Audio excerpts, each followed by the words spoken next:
ونشهد أن لا إله إلا الله وحده لا شريك له ونشهد أن محمدا عبده ورسوله أرسله بالهدى ودين الحق ليظهره على الدين كله ولو كره المشركون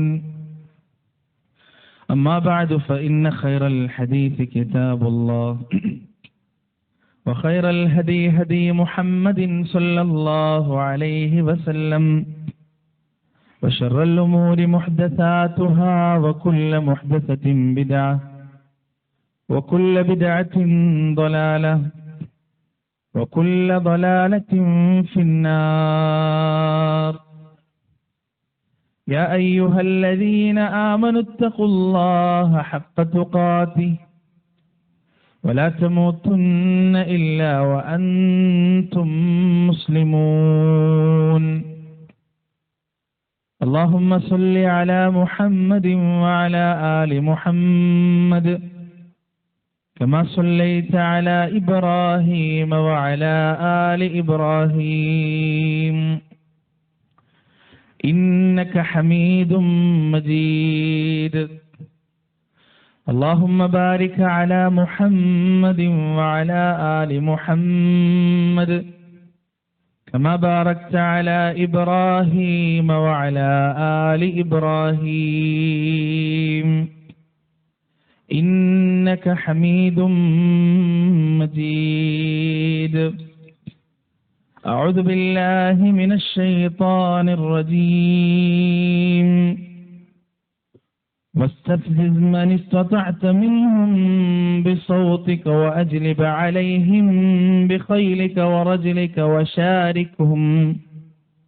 وشاركهم في الأموال والأولاد وعدهم وما يعدهم الشيطان إلا غرورا إن عبادي ليس لك عليهم سلطان وكفى بربك وكيلا رب اشرح لي صدري ويسر لي أمري واحلل عقدة من لساني يفقهوا قولي. ഏറെ പ്രിയപ്പെട്ട എൻ്റെ സഹോദരി സഹോദരന്മാരെ, അള്ളാഹുവിൻ്റെ രക്ഷയും സമാധാനവും അനുഗ്രഹവും കരുണയും കരുതലും കാവലും വാത്സല്യവും സ്നേഹവും സുരക്ഷയുമെല്ലാം നമ്മുടെ ജീവിതത്തിൽ സദാ വർഷിക്കുകയും നിലനിൽക്കുകയും ചെയ്യുമാറാകട്ടെ. കാരുണ്യക്കടലായ റബ്ബിന്റെ വിധിയും വിലക്കും നിയമനിർദ്ദേശങ്ങളും ജീവിതത്തിന്റെ സുഖത്തിലും ദുഃഖത്തിലും ഐശ്വര്യത്തിലും ദാരിദ്ര്യത്തിലും ഉയർച്ചയിലും വളർച്ചയിലും തളർച്ചയിലും രോഗത്തിലും ആരോഗ്യത്തിലുമെല്ലാം കൃത്യമായി പാലിച്ച് അവന്റെ ഇഷ്ടവും തൃപ്തിയും പ്രീതിയും നേടിയെടുത്തുകൊണ്ട് അള്ളാഹു തന്ന ഈ ജീവിതം പൂർത്തീകരിക്കുന്ന ഭാഗ്യമുള്ളവരുടെ കൂട്ടത്തിൽ നമ്മുടെ പേരുകൾ അള്ളാഹു ഉൾപ്പെടുത്തട്ടെ. നശ്വരമായ ഈ ലോക ജീവിതത്തിന്റെ ഓരോ നോക്കുകൾക്കും വാക്കുകൾക്കും അള്ളാഹുവിന്റെ കോടതിയിൽ ഉത്തരം പറയേണ്ടതുണ്ടെന്നും നാളിതുവരെ സമ്പാദിച്ച സമ്പാദ്യങ്ങൾക്കോ സന്താനങ്ങൾക്കോ സ്നേഹബന്ധങ്ങൾക്കോ സ്ഥാനമാനങ്ങൾക്കോ സമൂഹങ്ങൾക്കോ സംഘടനകൾക്കോ സൽപ്പേരുകൾക്കോ അള്ളാഹുവിന്റെ കോടതിയിൽ നമ്മെ തുണക്കുവാനോ നമുക്ക് വേണ്ടി ശുപാർശ ചെയ്യുവാനോ നമ്മുടെ തെറ്റുകുറ്റങ്ങൾ ഏറ്റെടുക്കുവാനോ സാധിക്കുകയില്ല എന്നും സ്നേഹത്തിന്റെ ഭാഷയിൽ എന്നെയും നിങ്ങളെയും ഉണർത്തുകയാണ്, ഓർമ്മിപ്പിക്കുകയാണ്. നമ്മുടെ ഇരുത്തവും സംസാരവുമെല്ലാം സ്വാലിഹായ സൽക്കർമ്മമായി സ്വീകരിച്ച് അവന്റെ ജന്നാത്തുൽ ഫിർദൗസിൽ റബ്ബ് സുബ്ഹാനഹു വ തആല നമ്മെ ഏവരെയും അണച്ചു ചേർക്കുമാറാകട്ടെ. ജീവിതത്തിൽ വന്നുപോയ ചെറുതും വലുതുമായ തെറ്റുകുറ്റങ്ങൾ പുറത്തു മാപ്പാക്കി അവന്റെ വജ്ഹിനും റിളക്കും വേണ്ടി പ്രവർത്തിക്കുന്നവരാക്കി അള്ളാഹു നമ്മെ പരിവർത്തിപ്പിക്കുകയും നിലനിർത്തുകയും ചെയ്യുമാറാകട്ടെ. ദഅവത്ത് അഥവാ പ്രബോധനം, പ്രവാചകന്മാരുടെ മാതൃക എന്നതാണ് നിങ്ങളുമായി സംസാരിക്കാൻ ഞാൻ ഏൽപ്പിക്കപ്പെട്ട വിഷയം. പ്രബോധനത്തെക്കുറിച്ച് നമ്മൾ പറയുമ്പോൾ നമ്മൾ മനസ്സിലാക്കേണ്ട വലിയൊരു വിഷയം ദുർബോധനം എന്താണ് എന്നതാണ്. ഉമർ റളിയല്ലാഹു അൻഹു പറഞ്ഞതുപോലെ ദ്വലാലത്ത് എന്താണെന്ന് മനസ്സിലായ ഒരാൾക്ക് ഹിദായത്തിന്റെ വില മനസ്സിലാവുള്ളൂ. ഇരുട്ടിന്റെ കാഠിന്യത്തിൽ ഒന്നും കാണാതെ ഒരുപാട് ബുദ്ധിമുട്ടിയ മനുഷ്യന് വെളിച്ചത്തിന്റെ വില എന്താണെന്ന് കൃത്യമായി മനസ്സിലാകും. ഒന്ന് എഴുന്നേറ്റ് നടക്കാൻ പോലും കഴിയാതെ കട്ടിലിൽ തളച്ചിടപ്പെട്ട മാറാരോഗികളായ മനുഷ്യർക്കാണ് ആരോഗ്യമെന്ന വലിയ അനുഗ്രഹത്തിന്റെ വിലയും അതിന്റെ മൂല്യവും എത്രയാണെന്ന് കൃത്യമായി മനസ്സിലാക്കുക. ദിവസങ്ങളോളം പട്ടിണി കിടന്ന് വാരിയെല്ലുകൾ കൈകൾ കൊണ്ട് വിരലുകൾ കൊണ്ട് എണ്ണിയെടുക്കാൻ കഴിയുന്ന തരത്തിലേക്ക് രൂപമാറ്റം സംഭവിച്ച പട്ടിണി പേക്കോലങ്ങളായ മനുഷ്യർക്കാണ് അള്ളാഹു അനുഗ്രഹമായി നൽകുന്ന ഭക്ഷണത്തിന്റെ വില എന്താണെന്ന് കൃത്യമായി മനസ്സിലാകുക. കൊടുമ്പിരി കൊള്ളുന്ന ക്ഷാമം മനുഷ്യനെ വലക്കുന്ന നാടുകളിൽ ജീവിച്ച മനുഷ്യർക്കാണ് ഓരോ തുള്ളി വെള്ളവും എത്രമാത്രം വിലപ്പെട്ടതാണ് എന്ന് മനസ്സിലാകുക. കുടുംബവും കൂട്ടവുമില്ലാതെ ഒറ്റപ്പെട്ടു പോയ മനുഷ്യർക്കാണ് കുടുംബത്തിന്റെയും മാതാപിതാക്കളുടെയും ഭാര്യയുടെയും മക്കളുടെയും കൂട്ടുകുടുംബത്തിന്റെയും വില എന്താണെന്ന് മനസ്സിലാകുക. ആരോരുമില്ലാതെ ഒറ്റപ്പെട്ടു പോയ മനുഷ്യർക്കാണ് സാമൂഹ്യ ജീവിതത്തിന്റെയും ആളുകൾക്കിടയിൽ ജീവിക്കുന്നതിന്റെയും എല്ലാം വില മനസ്സിലാകുക. ഇതുപോലെ തന്നെയാണ് എന്താണ് ദുർബോധനം എന്ന് കൃത്യമായി അറിയുന്നവർക്ക് മാത്രമേ എന്താണ് പ്രബോധനമെന്നും അതെങ്ങനെയാണ് ചെയ്യേണ്ടത് എന്നും അതിന്റെ ആവശ്യകത എത്രമാത്രം വലുതാണ് എന്നും ഒക്കെ തിരിച്ചറിയാൻ സാധിക്കുകയുള്ളൂ. മനുഷ്യരാശിയിൽ എന്നെന്നും നിലനിൽക്കുന്ന അവന്റെ ചരിത്രം തുടങ്ങിയ കാലഘട്ടം തൊട്ട് അവന്റെ ഇടയിൽ സജീവമായി പ്രവർത്തിച്ചു കൊണ്ടിരിക്കുന്ന ദുർബോധനത്തെക്കുറിച്ച്, ദുർബോധകരെക്കുറിച്ച് അല്ലാഹു സുബ്ഹാനഹു വ തആല പരിശുദ്ധ ഖുർആനിൽ ഒരുപാട് സ്ഥലങ്ങളിൽ സംസാരിക്കുന്നുണ്ട്. പിശാചിനെ കുറിച്ച്, ഇബ്ലീസിനെ കുറിച്ച് അവൻ നിങ്ങളുടെ വ്യക്തമായ ശത്രുവാണെന്നും ആ ശത്രുവിനെ ശത്രുവായി കണ്ട് അവനിൽ നിന്ന് ജാഗ്രത പാലിക്കണമെന്നും അല്ലാഹു സുബ്ഹാനഹു വ തആല നമ്മെ ഉപദേശിക്കുന്നുണ്ട്. അങ്ങനെ ഖുർആൻ പറഞ്ഞ ഒരുപാട് സ്ഥലങ്ങളിൽ ഒരു സൂറത്തു ഇസ്രാ ആണ്.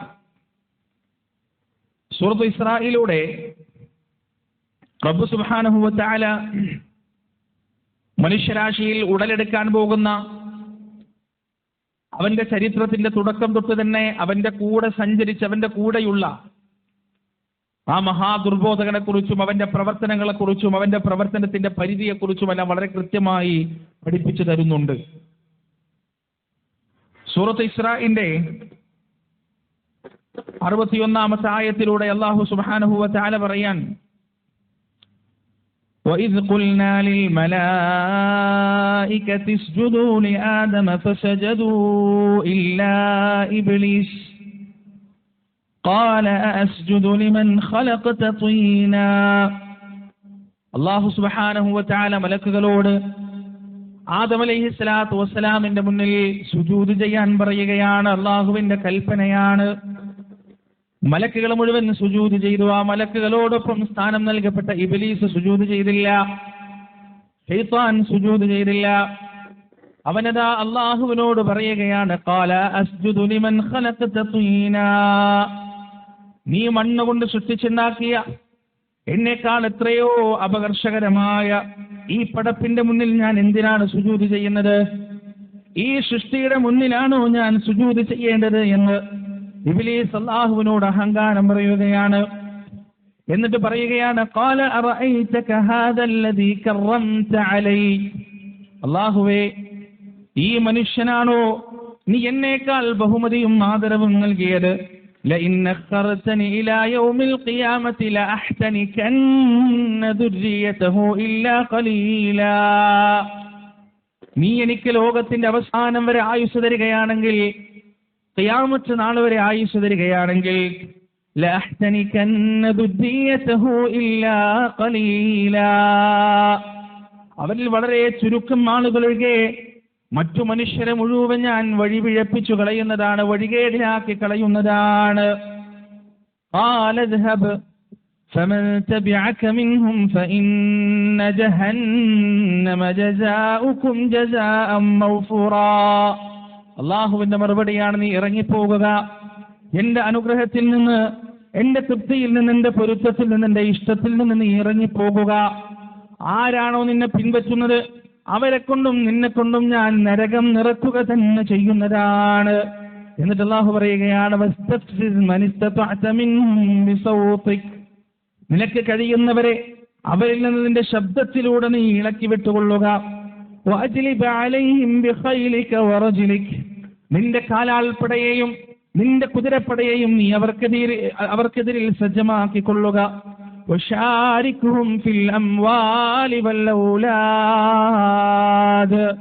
എന്നിട്ട് അവരുടെ സന്താനങ്ങളിലും സമ്പത്തിലും നീ നിന്റെ പങ്ക് എടുക്കുകയും ചെയ്തു കൊള്ളുക. എന്നിട്ട് അവരെ നീ പ്രേരിപ്പിക്കുകയും ചെയ്യുക, പ്രലോഭിപ്പിക്കുകയും ചെയ്യുക, പ്രചോദനം നൽകുകയും ചെയ്യുക.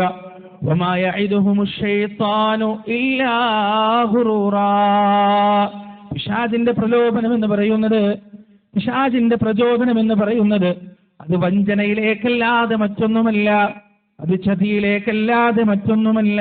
എന്നിട്ടെന്ന് പറയുകയാണ്, ഇന്ന ഇബാദി ലൈസ ലക അലൈഹിം സുൽത്താൻ വകഫാ ബിറബ്ബിക വകീലാ. നിശ്ചയം എന്റെ അടിമകളിൽ നിനക്കൊരധികാരവുമില്ല കേട്ടോ, എന്റെ അടിമകളിൽ നിനക്കൊരു സ്വാധീനവും ചെലുത്താൻ കഴിയില്ല. പ്രിയപ്പെട്ടവരെ, ഇബ്ലീസ് നടത്താൻ പോകുന്ന ദുർബോധനത്തെ കുറിച്ചുള്ള അള്ളാഹുവിന്റെ മുന്നറിയിപ്പായിരുന്നു ഇത്. മഹാനായ ആദം അലൈഹിസ്സലാത്തു വസ്സലാം സ്വർഗത്തിൽ നിന്ന് ഭൂമിയിലേക്ക് യാത്രയാകുമ്പോൾ പടച്ചറബ് ഒരു വാഗ്ദാനം നൽകിയിട്ടുണ്ട്. ദുർബോധനം നടത്താൻ ഇപ്പുറത്ത് ഇബ്ലീസിന് അനുമതി നൽകിയപ്പോ പടച്ചറബ് ആദം അലൈഹിസ്സലാത്തു വസ്സലാമിനോട് പറയുകയാണ്, ഉൽനഹ്ബിതു മിൻഹാ ജമീഅ فإما يأتينكم مني هدى فمن تبع هداي فلا خوف عليهم ولا هم يحزنون. നിങ്ങൾ ചെയ്ത തെറ്റ് കാരണം ആദമേ, ഹവ്വ, നിങ്ങൾ ഈ സ്വർഗത്തിൽ നിന്ന് ഇറങ്ങിപ്പോകുക, പുറത്തേക്ക് പോകുക. فإما يأتينكم مني هدى, കാലാകാലങ്ങളിൽ എന്റെ മാർഗദർശനം നിങ്ങളിലേക്ക് വന്നെത്തുന്നതാണ്, എന്റെ സന്മാർഗ വഴി നിങ്ങളുടെ മുന്നിൽ പ്രത്യക്ഷപ്പെടുന്നതാണ്. ഫമൻ തബിഅ ഹുദായി, ആരാണോ എന്റെ മാർഗദർശനം പിൻപറ്റുന്നത്, ആരാണോ ഞാൻ കാണിച്ചു തന്ന സന്മാർഗത്തിലേക്ക് പ്രവേശിക്കുന്നത്, ഫലാ ഖൗഫുൻ അലൈഹിം വലാ ഹും യഹ്സനൂൻ, അവർക്ക് ദുഃഖിക്കേണ്ടതില്ല, വ്യസനിക്കേണ്ടതില്ല എന്ന് അല്ലാഹു സുബ്ഹാനഹു വ തആല വാഗ്ദാനം നൽകുകയാണ്. പ്രിയപ്പെട്ടവരെ, സൂറത്തുൽ ബഖറയിലൂടെയും അതുപോലെ തന്നെ സൂറത്തു ഇസ്രായിലൂടെയും റബ്ബ് സുബ്ഹാനഹു വ തആല വിവരിച്ച രണ്ട് സംഭവങ്ങളാണിത്. ഒന്ന് മനുഷ്യരുടെ ഇടയിൽ നടക്കാൻ പോകുന്ന ദുർബോധനത്തെ കുറിച്ചാണ്, മറ്റൊന്ന് മനുഷ്യരുടെ ഇടയിൽ നടക്കാൻ പോകുന്ന പ്രബോധനത്തെ കുറിച്ചാണ്. എല്ലാ കാലങ്ങളിലും മനുഷ്യർക്ക് സന്മാർഗം കാണിച്ചു കൊടുക്കാൻ പ്രവാചകന്മാർ ഈ ലോകത്ത് പൂജാതരായിട്ടുണ്ട്, നബിമാർ ഈ ലോകത്ത് വന്നിട്ടുണ്ട്, അവർ ദഅവത്ത് നടത്തിയിട്ടുണ്ട്, പ്രബോധനം നടത്തിയിട്ടുണ്ട്. അതോടൊപ്പം തന്നെ وكذلك جعلنا لكل نبي عدوا എല്ലാ പ്രവാചകന്മാർക്കും മനുഷ്യരിലും ജിന്നിലും പെട്ട ശത്രുക്കളെ, അദുവുകളെ അല്ലാഹു സുബ്ഹാനഹു വ തആല നിശ്ചയിച്ചിട്ടുമുണ്ട്. 2025 ജീവിക്കുന്ന നമുക്ക് ഒരു വിഭാഗം പ്രബോധനം നടത്തുന്നതായി സദാ കാണാൻ കഴിയുമ്പോ, മറുഭാഗത്ത് ഇബ്ലീസിന്റെ പക്ഷം പിടിച്ചുകൊണ്ട്, ശൈത്താന്റെ പക്ഷം പിടിച്ചുകൊണ്ട് സജീവമായി ദുർബോധനം നടക്കുന്നതായി നമുക്ക് കാണാൻ സാധിക്കും.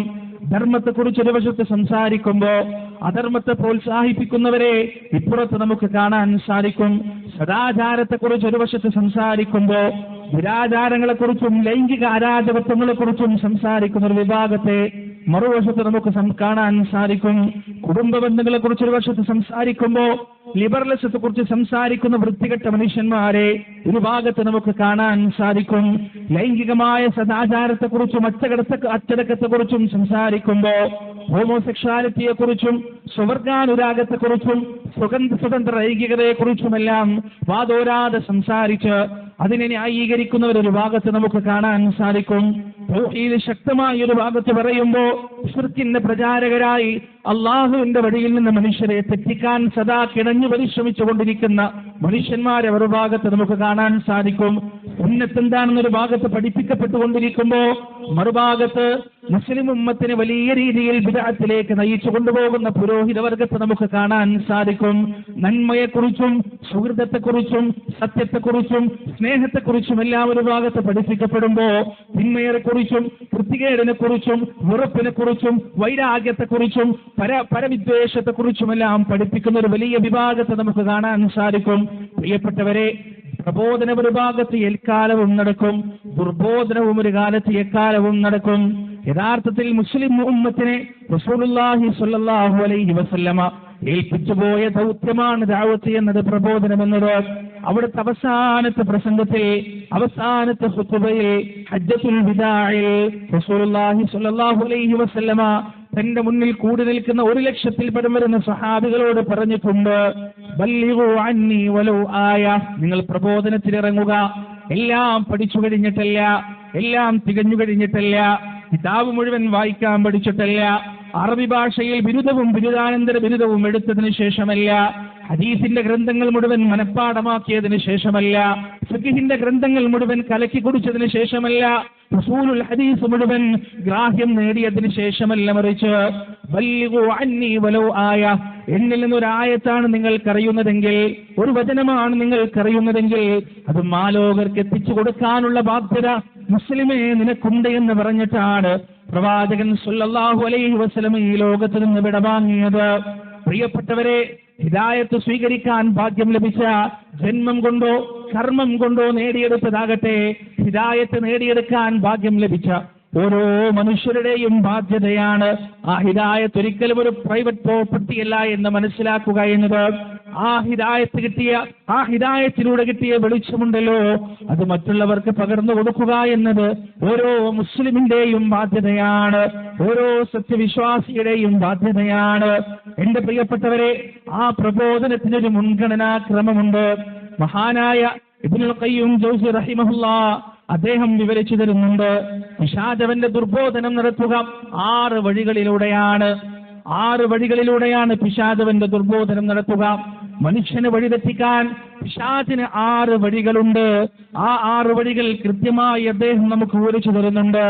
പ്രിയപ്പെട്ടവരെ, മുസ്ലിം ഉമ്മത്ത് ദഅവത്ത് നടത്തുമ്പോ, പ്രബോധകന്മാർ പ്രബോധനം നടത്തുമ്പോ ആ 6 വഴികൾ തന്നെയാണ് മുൻഗണനാക്രമത്തിൽ പരിഗണിക്കപ്പെടേണ്ടത്. ഏതൊക്കെയാണ് ആ വഴികൾ? ഏതൊക്കെയാണ് ആ വഴികൾ? ഏതൊക്കെയാണ് ആ മാർഗങ്ങൾ? ഏതൊക്കെയാണ്? ഇബ്ലീസ് ആദ്യമായി ഒരു മനുഷ്യനെ വഴിതെറ്റിക്കാൻ ശ്രമിക്കുക. ഒന്നാമത്തെ വിഷയം പ്രിയപ്പെട്ടവരെ, ശിർക്ക് തന്നെയാണ്.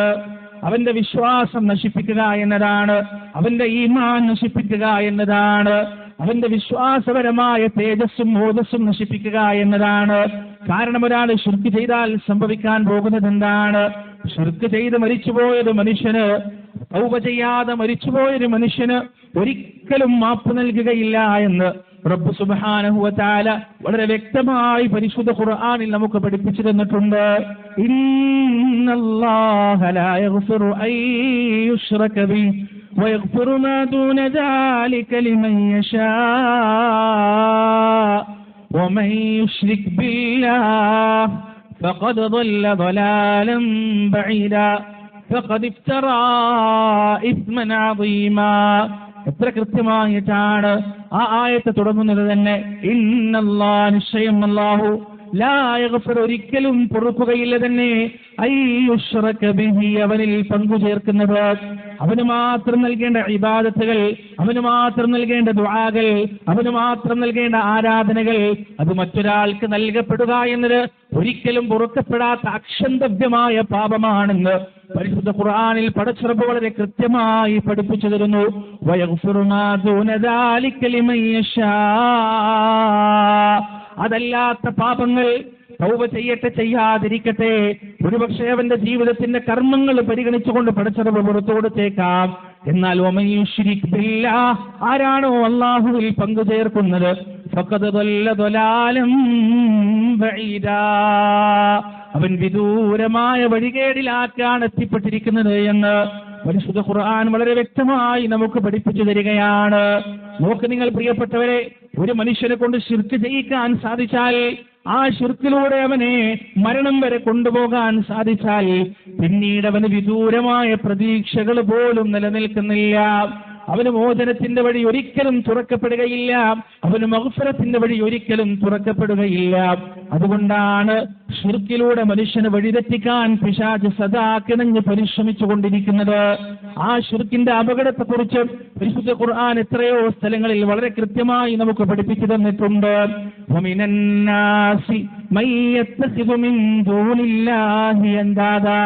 മനുഷ്യരിൽ ഒരു വിഭാഗമുണ്ട്. ആ വിഭാഗം അള്ളാഹുവിന് പുറമെ നിദ്ദുകളെ സ്വീകരിച്ചവരാണ്, പകരക്കാരെ സ്വീകരിച്ചവരാണ്. എന്നിട്ട് അവർ ചെയ്യുന്നത് എന്താണ്? യുഹിബ്ബൂനഹും കഹുബ്ബില്ലാഹ്. അള്ളാഹുവിനെ എപ്രകാരമാണോ ഇഷ്ടപ്പെടേണ്ടത് അപ്രകാരം തന്നെ അള്ളാഹുവിന്റെ പകരക്കാരെ അവർ ഇഷ്ടപ്പെടുകയാണ്. വല്ലദീന ആമനൂ അശദ്ദു ഹുബ്ബൻ ലില്ലാഹ്. എന്നാൽ വിശ്വാസികളാകട്ടെ അള്ളാഹുവിനോട് കഠിനമായ സ്നേഹമുള്ളവരാണ്, അള്ളാഹുവിനോട് ശക്തമായ സ്നേഹമുള്ളവരാണ്. നോക്ക് നിങ്ങൾ പ്രിയപ്പെട്ടവരെ, ഇബ്ലീസ് അവന്റെ ദുർബോധനത്തിൽ ഒന്നാമതായി ഉപയോഗിക്കുന്നത് ശിർക്കാണ്, ശിർക്കിനെ കുറിച്ചാണ്. ശിർക്കിലേക്ക് മനുഷ്യരെ എത്തിക്കാനാണ് ഇബ്ലീസ് സദാ ശ്രമിച്ചുകൊണ്ടിരിക്കുന്നത്. എങ്ങനെയാണ് ആദ്യത്തെ തലമുറയെ പിശാച് ശിർക്കിലേക്ക് എത്തിച്ചതെന്ന് നിങ്ങൾക്കറിയുമോ? മഹാനായ ആദം അലൈഹിസ്സലാത്തു വസ്സലാമിന്റെ അടുത്തുനിന്ന് തൗഹീദ് പഠിച്ച ജനത എങ്ങനെയാണ് പിന്നീട് ശിർക്കിലേക്ക് എത്തിപ്പെടുന്നത്? ആദം അലൈഹിസ്സലാത്തു വസ്സലാമിന്റെ കാലഘട്ടത്തിന് ശേഷം ജീവിച്ച ഔലിയാക്കളിലൂടെയാണ്, അള്ളാഹുവിന്റെ ഔലിയാക്കളിലൂടെയാണ്, മഹാരഥന്മാരായ പുരുഷന്മാരിലൂടെയാണ്. ആ പുരുഷന്മാർക്ക് അമിതമായ രീതിയിലുള്ള ബഹുമതികളും മദഹുകളും കൽപ്പിച്ചു കൊടുത്തുകൊണ്ട് തന്നെയാണ് ഇബ്ലീസ് ഒന്നാം തലമുറയെ, മനുഷ്യകുലത്തിന്റെ ഒന്നാമത്തെ ശിർക്കിന്റെ തലമുറയെ പടച്ചെടുത്തത്, സൃഷ്ടിച്ചെടുത്തത്. ഈ പറയുന്ന ഔലിയാക്കൾക്ക് അമിതമായ മദഹുകൾ ഓതിക്കൊടുത്തിട്ടാണ്, അമിതമായ മദഹുകൾ ജൽപ്പിച്ചു കൊടുത്തിട്ടാണെന്ന് കൃത്യമായി നമുക്ക് മനസ്സിലാക്കാൻ സാധിക്കും. അത് തന്നെയാണ് ഈ കേരളക്കരയിൽ ഇന്നും തുടർന്നുകൊണ്ടിരിക്കുന്നത്. ഘട്ടം ഘട്ടമായി വിഗ്രഹാരാധന നൂഹ് അലൈഹിസ്സലാത്തു വസ്സലാമിന്റെ ജനതയിലേക്ക് അവൻ കൊണ്ടുവന്നതുപോലെ ഘട്ടം ഘട്ടമായി നമ്മുടെ ഈ മലയാള മണ്ണ് പരിശോധിച്ചാൽ, ഈ കേരളക്കര പരിശോധിച്ചാൽ ഘട്ടം ഘട്ടമായി പിശാച് ശിർക്ക് കടത്തിക്കൊണ്ടുവരുന്നതായി വളരെ കൃത്യമായി നമുക്ക് കാണാൻ സാധിക്കും. നോക്ക് നിങ്ങൾ പ്രിയപ്പെട്ടവരെ, ഒരു 10-15 വർഷത്തിന് മുന്നേ നമ്മൾ ചർച്ച ചെയ്തത് ഇസ്തിഗാസയെ കുറിച്ചാണ്, നമ്മൾ മറുപടി പറഞ്ഞത് തവസ്സുലിനെ കുറിച്ചാണ്. അതുപോലെ തന്നെ അള്ളാഹു അല്ലാത്തവരോട് പ്രതീക്ഷ അർപ്പിക്കാമോ എന്നിത്യാദി വിഷയങ്ങളെ കുറിച്ചാണ്. എന്നാൽ ഇന്ന് ചർച്ച നടക്കുന്നത് എന്തിനെ കുറിച്ചാണ്? മുദബ്ബിറുൽ ആലം പടച്ചോനാണോ അല്ലയോ എന്നതിനെ കുറിച്ചാണ്. CM മടവൂര് മുദബ്ബിറുൽ ആലമാണോ അല്ലയോ എന്നതിനെ കുറിച്ചാണ്. ലോകത്തെ പടച്ചവൻ പോലും CM ആണ് എന്നതിനെ കുറിച്ചാണ് ഇന്ന് ചർച്ച നടന്നുകൊണ്ടിരിക്കുന്നത് നമ്മുടെ നാട്ടിലെങ്കിൽ പ്രിയപ്പെട്ടവരെ, നാളെ നടക്കാൻ പോകുന്ന ചർച്ച എന്താണെന്നറിയുമോ? CM മടവൂരിനെ പോലെയുള്ള വലിയവരുടെ വിഗ്രഹങ്ങൾ പള്ളിയിൽ വെക്കാൻ പറ്റുമോ ഇല്ലയോ എന്നതാകാം നഊദു ബില്ലാഹ് നാളെ നടക്കാൻ പോകുന്ന ചർച്ച. എങ്ങനെയാണ് ഇബ്ലീസ് മനുഷ്യരിലേക്ക് ശിർക്കിനെ കടത്തിക്കൊണ്ടുവരിക, തൗഹീദ് നശിപ്പിക്കുക? പിശാച് ആദ്യമായി പറയുന്നത്, മനുഷ്യനെ ആദ്യമായി വഴിതെറ്റിക്കുന്നത് ശിർക്കിലൂടെയാണെങ്കിൽ പ്രബോധനത്തിന്റെ ഒന്നാമത്തെ വിഷയമേതാകണം?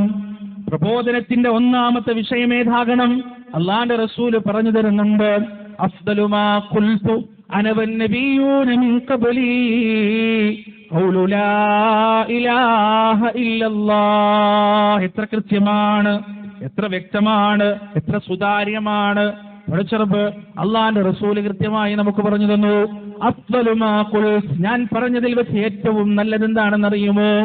വന്നബിയ്യൂന മിൻ ഖബ്ലി, എന്റെ മുൻപ് കടന്നു വന്ന പ്രവാചകന്മാരും പറഞ്ഞതിൽ വെച്ച് ഏറ്റവും ഉന്നതമായ ഒരു കാര്യം ഏതാണെന്നറിയുമോ? ഖൗലതൊരു വാക്കാണ്, ഒരു വചനമാണ്. ഏതാണ് ആ വചനം? ലാ ഇലാഹ ഇല്ലല്ലാഹ്. അല്ലാഹു അല്ലാതെ മറ്റൊരു ആരാധ്യനില്ല, അല്ലാഹു അല്ലാതെ മറ്റൊരു ഇലാഹില്ല. പ്രിയപ്പെട്ടവരെ, പ്രവാചകന്മാരുടെ മാതൃക, അവരുടെ ദഅവത്തിന്റെ മാതൃക, അവരുടെ പ്രബോധനത്തിന്റെ മാതൃക, പ്രബോധനത്തിന്റെ മുൻഗണനാ ക്രമത്തിൽ ആദ്യമായി വരേണ്ടത് തൗഹീദാണ്, ആദ്യമായി വരേണ്ടത് ലാ ഇലാഹ ഇല്ലല്ലാഹയാണ്. ജനങ്ങളോട് തൗഹീദ് പറഞ്ഞു കൊടുക്കണം, ജനങ്ങളോട് ലാ ഇലാഹ ഇല്ലല്ലാഹ് പറഞ്ഞു കൊടുക്കണം. ഈ മഹാപ്രസ്ഥാനം ഈ പ്രസ്ഥാനം 100 കൊല്ലമായി അചഞ്ചലമായ തൗഹീദ് കേരളക്കരയിൽ കൃത്യമായി പറഞ്ഞു കൊടുത്തുകൊണ്ടിരിക്കുന്നു. അതുകൊണ്ടാണ് ചിലരൊക്കെ നമ്മളെ ശ്മശാന വിപ്ലവക്കാരെന്ന് വിളിച്ചത്. അതുപോലെ തന്നെ കബറിടത്തിൽ മാത്രം കാണുന്ന വിഘടിതവാദികൾ എന്ന് വിളിച്ചത് ഈ തൗഹീദ് ശക്തമായി പറഞ്ഞതുകൊണ്ടാണ്. എന്നാൽ എന്റെ പ്രിയപ്പെട്ടവരെ, ലോകത്ത് കടന്നു വന്ന സകല പ്രവാചകന്മാരും ഏറ്റവും പ്രമുഖമായും പ്രധാനമായും മുഖ്യമായും പറഞ്ഞത് ലാ ഇലാഹ ഇല്ലല്ലാഹ് എന്ന വചനമാണ്. ലോക ചരിത്രം നിങ്ങളൊന്ന് എടുത്തു നോക്ക്. മഹാനായ നൂഹ് നബി അലൈഹിസ്സലാത്തു വസ്സലാം, മഹാനായ ഹൂദ് നബി അലൈഹിസ്സലാത്തു വസ്സലാം, സാലിഹ് നബി അലൈഹിസ്സലാത്തു വസ്സലാം, ശുഐബ് നബി അലൈഹിസ്സലാത്തു വസ്സലാം, ഇബ്രാഹിം നബി അലൈഹിസ്സലാത്തു വസ്സലാം, മൂസാ നബി അലൈഹിസ്സലാത്തു വസ്സലാം, ഈസാ നബി അലൈഹിസ്സലാത്തു വസ്സലാം. ഈ മനുഷ്യരുടെ ചരിത്രം നാം എടുത്ത് പഠിച്ചു നോക്കുമ്പോ, ആ ചരിത്രം നാം വായിച്ചു നോക്കുമ്പോ വളരെ കൃത്യമായി നമുക്ക് കാണാൻ സാധിക്കും. ഇവരെല്ലാം കൃത്യമായി പറഞ്ഞത് ലാ ഇലാഹ ഇല്ലല്ലാഹ്. എല്ലാ പ്രവാചകന്മാരും ലഖദ് അർസൽനാ നൂഹൻ ഇലാ ഖൗമി ലഖദ് അർസൽനാ സ്വാലിഹൻ ഇലാ ഖൗമി. ഇങ്ങനെ അല്ലാഹു സുബ്ഹാനഹു വ തആല ഓരോ പ്രവാചകന്മാരുടെയും പേരുകൾ എടുത്ത് അങ്ങനെ പറയുന്നുണ്ട്. ഈ പ്രവാചകന്മാരെല്ലാം വളരെ കൃത്യമായി ആദ്യം പറഞ്ഞത് ലാ ഇലാഹ ഇല്ലല്ലാഹ്. മഹാനായ ഇബ്രാഹിം അലൈഹിസ്സലാത്തു വസ്സലാമും ആദ്യമായി പറയുന്നത് ലാ ഇലാഹ ഇല്ലല്ലാഹ്. അതിനുവേണ്ടി അള്ളാഹു അദ്ദേഹത്തെ പ്രിപ്പയർ ചെയ്തു എന്നതാണ്. ലാ ഇലാഹ ഇല്ലല്ലാഹ് പറയുന്നതിന് വേണ്ടി ഇബ്രാഹിം അലൈഹിസ്സലാത്തു വസ്സലാമിന്റെ ജീവിത സാഹചര്യം പടച്ചുറപ്പ് ആ രീതിയിലാക്കി മാറ്റി എന്നതാണ് ചരിത്രത്തിലൂടെ നമുക്ക് മനസ്സിലാക്കാൻ സാധിക്കുക. ഇബ്രാഹിം നബി ജനിക്കുന്നത് ലോകത്ത് ഏറ്റവും വലിയ മുവഹിദായി തൗഹീദിന്റെ പ്രചാരകനായി നമുക്ക് പറയാൻ പറ്റുന്ന ഇബ്രാഹിം നബി ജനിക്കുന്നത് ഒരു ബിംബാരാധകന്റെ മകനായിട്ടാണ്. എന്തിനാണ് അല്ലാഹു സുബ്ഹാനഹു വ തആല അങ്ങനെ ഒരു ബിംബാരാധകന്റെ മകനായിട്ട് ഇബ്രാഹിം അലൈഹിസ്സലാത്തു വസ്സലാമിനെ ജനിപ്പിച്ചത്? അസ്സലാമു അലൈക്കും വറഹ്മത്തുള്ളാഹി അൽഹംദുലില്ലാഹി വസ്സലാത്തു വസ്സലാമു അലാ റസൂലില്ലാഹ്. ഇബ്രാഹിം അലൈഹിസ്സലാത്തു വസ്സലാം അദ്ദേഹത്തിന്റെ ജീവിതത്തിൽ ഏറ്റെടുക്കാൻ പോകുന്ന വലിയ ദൗത്യത്തിന് അദ്ദേഹത്തെ തയ്യാറാക്കുന്നതിന് വേണ്ടിയാണ് യഥാർത്ഥത്തിൽ ഒരു ബിംബാരാധകനെ കൊണ്ടുവന്നിട്ട് ബിംബാരാധകന്റെ മകനായി ഇബ്രാഹിം അലൈഹിസ്സലാത്തു വസ്സലാമിനെ അള്ളാഹു ജനിപ്പിക്കുന്നത്. ലോകത്ത് എവിടെ നോക്കിയാലും അള്ളാഹുവിനൊരു സുന്നത്താണിത്. എത്രത്തോളം വലിയ ദൗത്യമാണോ ഒരാൾക്ക് ഏറ്റെടുക്കാനുള്ളത്, അത്രയും വലിയ ത്യാഗത്തിലൂടെയായിരിക്കും, അത്രയും വലിയ തീക്ഷ്ണമായ പാതയിലൂടെയായിരിക്കും അയാൾക്ക് സഞ്ചരിക്കാനുണ്ടാവുക. മഹാനായ റസൂൽ കരീം സ്വല്ലല്ലാഹു അലൈഹി വസല്ലമയുടെ ജീവിതത്തിൽ ഉണ്ടായ ദുഃഖങ്ങളും പ്രയാസങ്ങളും ബുദ്ധിമുട്ടുകളും എത്രമാത്രം വലുതാണ് എന്ന് നമുക്ക് കൃത്യമായി അറിയാം. പ്രവാചകൻ ജനിക്കുന്നതിന്റെ മുന്നേ ഉപ്പ മരിച്ചു. റസൂലുള്ളാഹി സ്വല്ലല്ലാഹു അലൈഹി വസല്ലമ ഈ ഉപ്പയുടെ വേർപാടിന്റെ വേദന അറിയാതെ വളർത്തുന്നത് അവിടുത്തെ ഉമ്മയാണ്, ആമിന ബീവിയാണ്. മദീനയിൽ നിന്ന് മക്കയിലേക്ക് ഒരിക്കൽ തിരിച്ച് യാത്ര ചെയ്യുമ്പോൾ പ്രവാചകന്റെ ഉമ്മാക്ക് കടുത്ത രോഗം ബാധിച്ചു. മരുഭൂമിയിൽ മരണപ്പെട്ടു. മറ്റാരുമില്ല. ഉമ്മയുടെ ഒരു ഭൃത്യയും കുഞ്ഞു മുഹമ്മദ് 6 വയസ്സ് മാത്രമുള്ള കുഞ്ഞു മുഹമ്മദുമാണുള്ളത്. സ്വന്തം ഉമ്മയുടെ ഖബർ കുഴിക്കേണ്ടി വന്നു 6ാമത്തെ വയസ്സിൽ റസൂലുള്ളാഹി സ്വല്ലല്ലാഹു അലൈഹി വസല്ലമക്ക്. തന്റെ ഉമ്മാന്റെ ഭൃത്യയായ ആ സ്ത്രീക്ക് സഹായം ചെയ്തു കൊടുക്കാൻ തന്റെ പ്രിയപ്പെട്ട മാതാവിനെ ഖബറടക്കുന്നതിന് വേണ്ടി കുഞ്ഞു കൈകൾ കൊണ്ട് ഖബർ മാന്തിയിട്ടുണ്ട് റസൂലുള്ളാഹി സ്വല്ലല്ലാഹു അലൈഹി വസല്ലം. അവിടുന്ന് ആ പൈതലുമായി ആ കുരുന്നുമായി ആ ഭൃത്യ മക്കയിലേക്ക് വ്യസനത്തോടെ തിരിച്ചെത്തിയപ്പോ, ആമിനയുടെ വേർപാടും കൂടി അറിഞ്ഞപ്പോ അബ്ദുൽ മുത്തലിബ് സ്നേഹവാത്സല്യത്തോടുകൂടി 6 വയസ്സുള്ള കുഞ്ഞിനെ ഏറ്റെടുക്കുകയാണ്. അബ്ദുൽ മുത്തലിബിന് കാബയുടെ പരിസരത്ത് ഒരു വിരിപ്പുണ്ട്. ആ വിരിപ്പിൽ മറ്റാരും ഇരിക്കാറില്ല, മറ്റാരും കടന്നു വരാറില്ല. അബ്ദുൽ മുത്തലിബിന്റെ താടിയിൽ പിടിച്ചു തൂങ്ങിയും ആ വിരിപ്പിൽ വന്നിരുന്നും എല്ലാ അധികാരത്തോടെയും കുഞ്ഞു മുഹമ്മദ് വളർന്നു. 2 വർഷം വരെ. 8ാമത്തെ വയസ്സിൽ അല്ലാഹു സുബ്ഹാനഹു വ തആല പ്രവാചകന്റെ ഉപ്പാപ്പാനെയും തിരിച്ചു വിളിച്ചു, വല്യപ്പാനെയും തിരിച്ചു വിളിച്ചു. ഒറ്റപ്പെട്ടു. അങ്ങനെയാണ് പ്രവാചകന്റെ ഉപ്പാന്റെ സഹോദരൻ അബൂ താലിബ് റസൂലുള്ളാഹി സ്വല്ലല്ലാഹു അലൈഹി വസല്ലം ഏറ്റെടുക്കുന്നത്. വേർപാടിന്റെയും വിരഹത്തിന്റെയും ദുഃഖത്തിന്റെയും വേദനയുടെയും പ്രയാസത്തിന്റെയും വിരഹദുഃഖത്തിന്റെയും വലിയ ഘോഷയാത്രയായിരുന്നു റസൂലുള്ളാഹി സ്വല്ലല്ലാഹു അലൈഹി വസല്ലമയുടെ ജീവിതം മുഴുവൻ. 7 മക്കളുണ്ടായിരുന്നു പ്രവാചകന്. ആ 7 മക്കളിൽ അവസാനം മരണപ്പെടുമ്പോ, മരണശയ്യയിൽ കിടക്കുമ്പോ ഒന്ന് സ്വകാര്യം പറയാൻ, ഒന്ന് സംസാരിക്കാൻ, തൻ്റെതായി ഈ ലോകത്ത് ബാക്കിയാക്കി പോകുന്ന ഒരു മകളെന്ന രീതിയിൽ ഒന്ന് കൺകുളിർക്ക കാണാൻ ഫാത്തിമ റളിയല്ലാഹു അൻഹയെ മാത്രമാണ് റസൂലുള്ളാഹി സ്വല്ലല്ലാഹു അലൈഹി വസല്ലമക്ക് ബാക്കിയാക്കി കിട്ടിയത്. മാത്രവുമല്ല, ആ ബാക്കിയാക്കി കിട്ടിയ മകളും തന്റെ മരണത്തിന് ശേഷം 6 മാസം മാത്രമേ ജീവിക്കുകയുള്ളൂ എന്ന് അള്ളാന്റെ റസൂലിന് റബ്ബ് സുബ്ഹാനഹു വ തആല വഹീ നൽകുകയും ചെയ്തു. നോക്ക് നിങ്ങൾ പ്രിയപ്പെട്ടവരെ, ജീവിതത്തിൽ വ്യസനത്തിൽ നിന്ന് വ്യസനത്തിലേക്കും ദുഃഖത്തിൽ നിന്ന് ദുഃഖത്തിലേക്കുമുള്ള യാത്രയായിരുന്നു റസൂലിന്റെ ജീവിതം. അല്ലെ, 3 ആൺമക്കളും ജീവിതകാലത്ത് തന്നെ മരിച്ചുപോയി. വാലറ്റവൻ, ഇനി അനന്തരമില്ലാത്തവൻ, തന്റെ ദീനിനെ നിലനിർത്താൻ കഴിയാത്തവൻ എന്ന രീതിയിൽ മക്കയിലെ കുഫാറുകൾ റസൂലിനെ അബ്തർ എന്ന് വിളിച്ചു, വാലറ്റവൻ എന്ന് വിളിച്ചു. അല്ലാഹ് മറുപടി നൽകി, ഇന്നാ അഅതൈനാകൽ കൗസർ ഫസല്ലി ലിറബ്ബിക വൻഹർ ഇന്ന ശാനിഅക ഹുവൽ അബ്തർ. നബിയേ, അങ്ങയ്ക്ക് ഞാൻ ധാരാളം നൽകിയിരിക്കുന്നു, ധാരാളം, അതുകൊണ്ട് അങ്ങ് നമസ്കരിക്കുക, ബലികർമ്മം അർപ്പിക്കുകയും ചെയ്യുക. അങ്ങയോട് വൈരാഗ്യവും വൈരുദ്ധ്യവും കാണിക്കുന്നവനാരാണോ അവനാണ് വാലറ്റ് പോയവനെന്ന് അല്ലാഹു സുബ്ഹാനഹു വ തആല അവരോട് മറുപടി പറയാൻ. എന്താണ് കാരണം? പ്രവാചകനെ റബ്ബ് സുബ്ഹാനഹു വ തആല വലിയ ദൗത്യത്തിന് വേണ്ടി പ്രിപ്പയർ ചെയ്യാൻ, വലിയ ദൗത്യത്തിന് വേണ്ടി തെരഞ്ഞെടുക്കാൻ. അല്ലെങ്കിൽ റസൂൽ ഹിറാ ഗുഹയിൽ വെച്ച് ആദ്യമായി വഹീ ലഭിക്കുമ്പോൾ പ്രവാചകൻ എങ്ങനെയാണ് ആ വഹീ ലഭിക്കുന്നത്? അജ്ഞാതമായ രൂപത്തിൽ, ഇതുവരെ പരിചയമില്ലാത്ത രൂപത്തിലാണ് ജിബ്രീൽ അലൈഹിസ്സലാത്തു വസ്സലാം വരുന്നത്. എന്നിട്ട് പറയുന്നത് ഇഖ്റ എന്നാണ്, വായിക്ക് എന്നാണ്. ജീവിതത്തിൽ അക്ഷരം കൂട്ടി വായിച്ചിട്ടില്ലാത്ത, എഴുതാൻ അറിയാത്ത നിരക്ഷരനായ റസൂലിനോട് വായിക്ക് എന്ന് പറയുന്നത് തന്നെ പീഡനമാണ്, ഒരു തരത്തിലുള്ള വേദനയാണ് ഉണ്ടാക്കുക. അങ്ങനെ പിടിച്ചമർത്തുന്നു.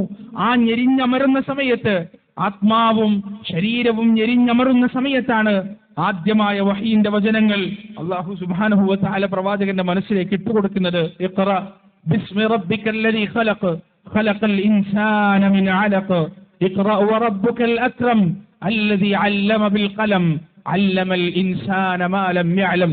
ഇഖ്റ ബിസ്മി റബ്ബിക്കല്ലദീ ഖലഖ്, സൃഷ്ടിച്ചവനായ നിന്റെ രക്ഷിതാവിന്റെ നാമത്തിൽ നീ വായിച്ചു തുടങ്ങുക. നിനക്ക് അക്ഷരങ്ങൾ കൂട്ടി വായിക്കാൻ അറിയില്ലെങ്കിലും അക്ഷരാഭ്യാസമുള്ള ഈ കവികളുടെ തറവാടായ മക്കയിലെ കവികളെ വെല്ലുവിളിക്കാൻ പോന്ന, അവരെ മുഴുവൻ തറപറ്റിക്കാൻ പോന്ന പരിശുദ്ധ ഖുർആനിന്റെ വചനങ്ങൾ നിന്റെ നാവിലൂടെ, നിന്റെ വായിലൂടെ അനർഘളം നിർഗളിക്കാൻ പോകുന്നു എന്ന അള്ളാഹുവിന്റെ വാഗ്ദാനം. ഇഖ്റ, വായിക്കുക. ബിസ്മി റബ്ബിക്കല്ലദീ ഖലഖ്, സകലത്തിനെയും പടച്ചു പരിപാലിക്കുന്ന നിന്റെ രക്ഷിതാവിന്റെ നാമത്തിൽ നീ വായിക്കുക. പ്രിയപ്പെട്ടവരെ, അവിടെ നിന്ന് അങ്ങോട്ട് പനിച്ചു വിറച്ചു പേടിച്ച് തന്റെ വീട്ടിലേക്ക് തിരിച്ചുപോയ പ്രവാചകന്റെ ചരിത്രം ചെറുപ്പം തൊട്ട് കേൾക്കുന്നവരാണ് നമ്മൾ. സമ്മിലൂനി യാ ഖദീജ, സമ്മിലൂനി യാ ഖദീജ, എന്നെ പുതപ്പിക്കൂ, എനിക്ക് വയ്യ, ഞാൻ തളർന്നിരിക്കുന്നു, ഞാൻ പേടിച്ചിരിക്കുന്നു, ഞാൻ ഭയപ്പാടിലാണ് എന്ന് പറഞ്ഞ് തന്റെ വീട്ടിലേക്ക് പോയ റസൂലുള്ളാഹി സ്വല്ലല്ലാഹു അലൈഹി വസല്ലം, ഇന്നാ സനുൽഖി അലൈക ഖൗലൻ തഖീല, ഇന്നാ സനുൽഖി അലൈക ഖൗലൻ തഖീല. നബിയെ, തയ്യാറാവുക, രാത്രിയിൽ എഴുന്നേറ്റ് നമസ്കരിക്കുക, അല്ലാഹുവിനെ സ്തുതിക്കുക, സുജൂദിലൂടെ, റുക്ഉഇലൂടെ, ഖിയാമിലൂടെ ഹൃദയത്തെ സജ്ജമാക്കി നിർത്തുക. ഇന്ന സനുൽഖി അലൈക ഖൗലൻ തഖീല, ഭാരമേറിയ വാക്കുകൾ, ഭാരമേറിയ വചനങ്ങൾ ഇതാ അങ്ങയുടെ മനസ്സിലേക്ക് ഇറങ്ങി വരാൻ പോകുകയാണ്, അങ്ങയുടെ ഹൃദയത്തിലേക്ക് ഇട്ടുതരപ്പെടാൻ പോകുകയാണെന്ന് അല്ലാഹു സുബ്ഹാനഹു വ തആല പറയുന്നു. തൗഹീദി പ്രബോധനത്തിന്റെ ഉജ്ജ്വലമായ വഴിയിലേക്ക് പ്രവാചകൻ അള്ളാന്റെ റസൂലിനെ പ്രവേശിപ്പിക്കുന്നതിന്റെ മുന്നേ ആ ഹൃദയത്തെ അവൻ പാകപ്പെടുത്തി, ആ മനസ്സിനെ അവൻ പാകപ്പെടുത്തി. അങ്ങനെയാണ് ലോകത്ത് കടന്നു വന്ന പ്രവാചകന്മാരെ എല്ലാം അള്ളാഹു പാകപ്പെടുത്തിയിട്ടുള്ളത്. ഒരു തെറ്റും ചെയ്യാതെ യൂസുഫ് അലൈഹിസ്സലാത്തു വസ്സലാം 7 കൊല്ലമാണ് ജയിലിൽ കടന്നത്. എന്തിനാണ്? അദ്ദേഹത്തിന്റെ മനസ്സിനെ പാകപ്പെടുത്തി എടുക്കുന്നതിന് വേണ്ടി. ബാല്യകാലത്താണ് അദ്ദേഹം കിണറ്റിലേക്ക് വലിച്ചെറിയപ്പെടുന്നത്. തന്റെ പിതാവിന്റെ മടിത്തട്ടിൽ എല്ലാ വാത്സല്യങ്ങളും അനുഭവിച്ച് ജീവിക്കുമ്പോഴാണ് ഈജിപ്തിന്റെ അടിമച്ചന്തയിൽ തുച്ഛമായ വിലക്ക് യൂസുഫ് അലൈഹിസ്സലാത്തു വസ്സലാം വിൽക്കപ്പെടുന്നത്. പിന്നീട് അങ്ങോട്ട് ഒരടിമബാലനായി, ഒരടിമയായി, ഒരു ഭൃത്യനായി, ഒരു വേലക്കാരനായി യൂസുഫ് അലൈഹിസ്സലാത്തു വസ്സലാം പിന്നീട് അങ്ങോട്ടുള്ള കാലം ജീവിക്കുന്നത്. ആ പ്രവാചകനെ, ആ പ്രവാചക മനസ്സിനെ അള്ളാഹു മെരുക്കിയെടുക്കുകയായിരുന്നു, തയ്യാറാക്കിയെടുക്കുകയായിരുന്നു ഒരു വലിയ ദഅവത്തിന്റെ പ്രബോധനത്തിന്റെ വീതിയിലേക്ക് ഇറങ്ങിത്തിരിക്കാൻ. യൂനുസ് അലൈഹിസ്സലാത്തു വസ്സലാമിനെ മണിക്കൂറുകളും ദിവസങ്ങളും ഒരു മത്സ്യത്തിന്റെ ഇരുട്ടറയിലെ വയറ്റിൽ കുടുക്കിയത് ആ പ്രവാചകന് തർബിയത്ത് നൽകുന്നതിന് വേണ്ടിയാണ്, കൃത്യമായി പഠിപ്പിക്കുന്നതിന് വേണ്ടിയാണ്. ഇബ്രാഹിം അലൈഹിസ്സലാത്തു വസ്സലാമിനെ തൗഹീദി ദഅവത്തിലൂടെ ഇറക്കുന്നതിന്റെ മുന്നേ അദ്ദേഹത്തെ അല്ലാഹു പാകപ്പെടുത്തി ഒരു വിഗ്രഹ നിർമ്മാതാവിന്റെ വീട്ടിലേക്ക് ഇബ്രാഹിം അലൈഹിസ്സലാത്തു വസ്സലാം ജനിച്ചു വീണു. അദ്ദേഹം കാണുന്നത് കളിമണ്ണ് കുഴിച്ച് രൂപമുണ്ടാക്കി, കണ്ണ് വെച്ചുകൊടുത്ത്, കാത് വെച്ചുകൊടുത്ത്, വായ വെച്ചുകൊടുത്ത്, കൈകളും കാലുകളും വെച്ചുകൊടുത്ത് തന്റെ പിതാവ് വിഗ്രഹത്തെ ഉണ്ടാക്കുന്നു. വീട്ടിൽ നിന്ന് പുറത്തേക്ക് ഇറങ്ങുമ്പോ ഇബ്രാഹിം നബി കാണുന്നത് തന്റെ പിതാവ് ഇന്നലെ നിർമ്മിച്ച വിഗ്രഹങ്ങൾ, ആ വിഗ്രഹങ്ങളുടെ മുന്നിൽ ആരാധനാ നിമഗ്നരായി നിൽക്കുന്ന, ഭയഭക്തി ബഹുമാനത്തോടെ നിൽക്കുന്ന മനുഷ്യരെയാണ്. പുറത്തേക്ക് ഇറങ്ങുമ്പോ ഇബ്രാഹിം അലൈഹിസ്സലാത്തു വസ്സലാം കാണുന്നത്. അത്ഭുതപ്പെട്ടു അദ്ദേഹം. ആ അത്ഭുതം ക്രമേണ മനസ്സിന്റെ അകത്തുള്ള സംഘട്ടനത്തിലേക്ക് വഴിമാറി ഹൃദയത്തിന്റെ ഉള്ളിൽ ബുദ്ധിയും ചിന്തയും അതോടൊപ്പം അന്ധവിശ്വാസവും സംഘട്ടനത്തിലേർപ്പെട്ടു. ആ സംഘട്ടനം അവസാനം ഉറച്ച തൗഹീദി പ്രഖ്യാപനത്തിൽ എത്തിച്ചേർന്നു. വീട്ടിലേക്ക് തിരിച്ചു വരുമ്പോ ഇന്നലകളിൽ താൻ ഉണ്ടാക്കി വെച്ച വിഗ്രഹങ്ങൾ, ആ വിഗ്രഹത്തിന്റെ മുന്നിൽ ആരാധനയർപ്പിക്കുന്ന പിതാവിനെ കണ്ടപ്പോ അവസാനം അള്ളാഹു പരിശുദ്ധ ഖുർആനിൽ വിവരിക്കുന്നു. ഇബ്രാഹിം അലൈഹിസ്സലാത്തു വസ്സലാം അദ്ദേഹത്തിന്റെ പിതാവിനോട് ചോദിക്കുകയാണ്, അദ്ദേഹത്തിന്റെ പിതാവിനോട് പറയുകയാണ്, യാ അബത് ലിമ തഅബുദു മാ ലാ തസ്മഅ മാ ലാ യസ്മഅ വലാ യുബ്സിർ വലാ യുഗ്നി അൻക ശൈഅ. കാണുകയും കേൾക്കുകയും ചെയ്യാത്ത, ഉപകാരവും ഉപദ്രവവും ചെയ്യാൻ സാധിക്കാത്ത ഈ ബിംബത്തിന്റെ മുന്നിൽ എന്തിനാണ് ഉപ്പ നിങ്ങൾ ആരാധന അർപ്പിക്കുന്നത്? ഈ ബിംബത്തിന്റെ മുന്നിൽ എന്തിനാണ് നിങ്ങൾ കരയുന്നത്? സങ്കടം പറഞ്ഞ് ഈ ബിംബത്തിന്റെ മുന്നിൽ എന്തിനാണ് നിങ്ങൾ പൊട്ടിക്കരയുന്നത്? ഇത് കേൾക്കൂല ഉപ്പ, ഇത് കാണൂല ഉപ്പ, ഇതിനൊരു ഉപകാരവും ചെയ്യാൻ കഴിയില്ല ഉപ്പ എന്ന് ഇബ്രാഹിം അലൈഹിസ്സലാത്തു വസ്സലാം പറയുകയാണ്. പ്രിയപ്പെട്ടവരെ, ആ പിതാവിന്റെ മറുപടി ഖാല അറാഗിബുൻ അൻത അൻ ആലിഹതി യാ ഇബ്രാഹിം ലഇൻ ലം തൻതഹി ലഅർജുമന്നക വഹ്ജുർനീ മലിയാ. ഇബ്രാഹിമേ, എന്റെ ഇലാഹുകളെ, എന്റെ ദൈവങ്ങളെ തള്ളിപ്പറയാനാണ് നിന്റെ തീരുമാനമെങ്കിൽ, ഇത് നീ അവസാനിപ്പിക്കുന്നില്ല എങ്കിൽ നിന്നെ ഞാൻ ഇവിടുന്ന് എറിഞ്ഞാട്ടുന്നതാണ്. എനിക്കിങ്ങനെ ഒരു മോനെ വേണ്ട, എനിക്കിങ്ങനെ ഒരു മോനേ ഇല്ല. ഖാല സലാം സഅസ്തഗ്ഫിറു ലക റബ്ബീ. ബാപ്പാ, നിങ്ങളെന്നെ ഇറക്കി വിടണ്ട, നിങ്ങളെന്നെ ഈ വീട്ടിൽ നിന്ന് പുറത്താക്കുന്നതിന്റെ മുന്നേ ഞാനിതാ സ്വമേധയാ ഇറങ്ങിപ്പോകുകയാണ്, ഞാനിതാ ഈ വീട്ടിൽ നിന്ന് പുറത്തേക്ക് പോകുകയാണെന്ന് പറഞ്ഞ് ലാ ഇലാഹ ഇല്ലല്ലാഹ് എന്ന വചനത്തിന് വേണ്ടി തന്റെ 20ാമത്തെ വയസ്സിൽ വീട് വിട്ടിറങ്ങുന്ന ഇബ്രാഹിം അലൈഹിസ്സലാത്തു വസ്സലാമിനെയാണ് നമുക്ക് കാണാൻ സാധിക്കുക. ഈ ഇബ്രാഹിം നബിയുടെയും ഉപ്പയുടെയും ഒരു സംഭാഷണം കൂടി വരാനിരിക്കുന്നുണ്ട്. പരിശുദ്ധ ഖുർആൻ പറഞ്ഞത് കഴിഞ്ഞ സംഭാഷണമാണ്. അള്ളാഹുവിന്റെ റസൂലിന്റെ ഹദീസിൽ ഒരു സംഭാഷണം കൂടി വിവരിക്കുന്നുണ്ട്. അത് നടക്കാനിരിക്കുന്നതാണ്. എവിടെ വെച്ച് നടക്കാനിരിക്കുന്നതാണ്? പരലോകത്ത് വെച്ച് നടക്കാനിരിക്കുന്നതാണ്. ആ സംഭാഷണം എന്താണ്? ഇബ്രാഹിം നബി മഅ്ശറയിൽ നിൽക്കുമ്പോ തന്റെ പിതാവിനെ കാണുമെന്നാണ്. ആ പിതാവ് വല്ലാത്ത അവസ്ഥയിലായിരിക്കും, അപമാനിതനായി, വിഷണ്ണനായി. അങ്ങനെയാണല്ലോ ഉണ്ടാവുക. ഹൽ അതാക ഹദീസുൽ ഗാശിയ വജൂഹു യൗമഇദിൻ ഖാശിഅ ആമിലത്തുൻ നാസിബ. ജോലി ചെയ്ത് തളർന്നവരെ പോലെ മുഖങ്ങൾ മൂടപ്പെട്ടുകൊണ്ടായിരിക്കും ആ മനുഷ്യരാ പരലോകത്തുണ്ടാവുക. അവരുടെ മുഖങ്ങൾ കുത്തിത്തെറച്ചതുപോലെയായിരിക്കും ഉണ്ടാവുക.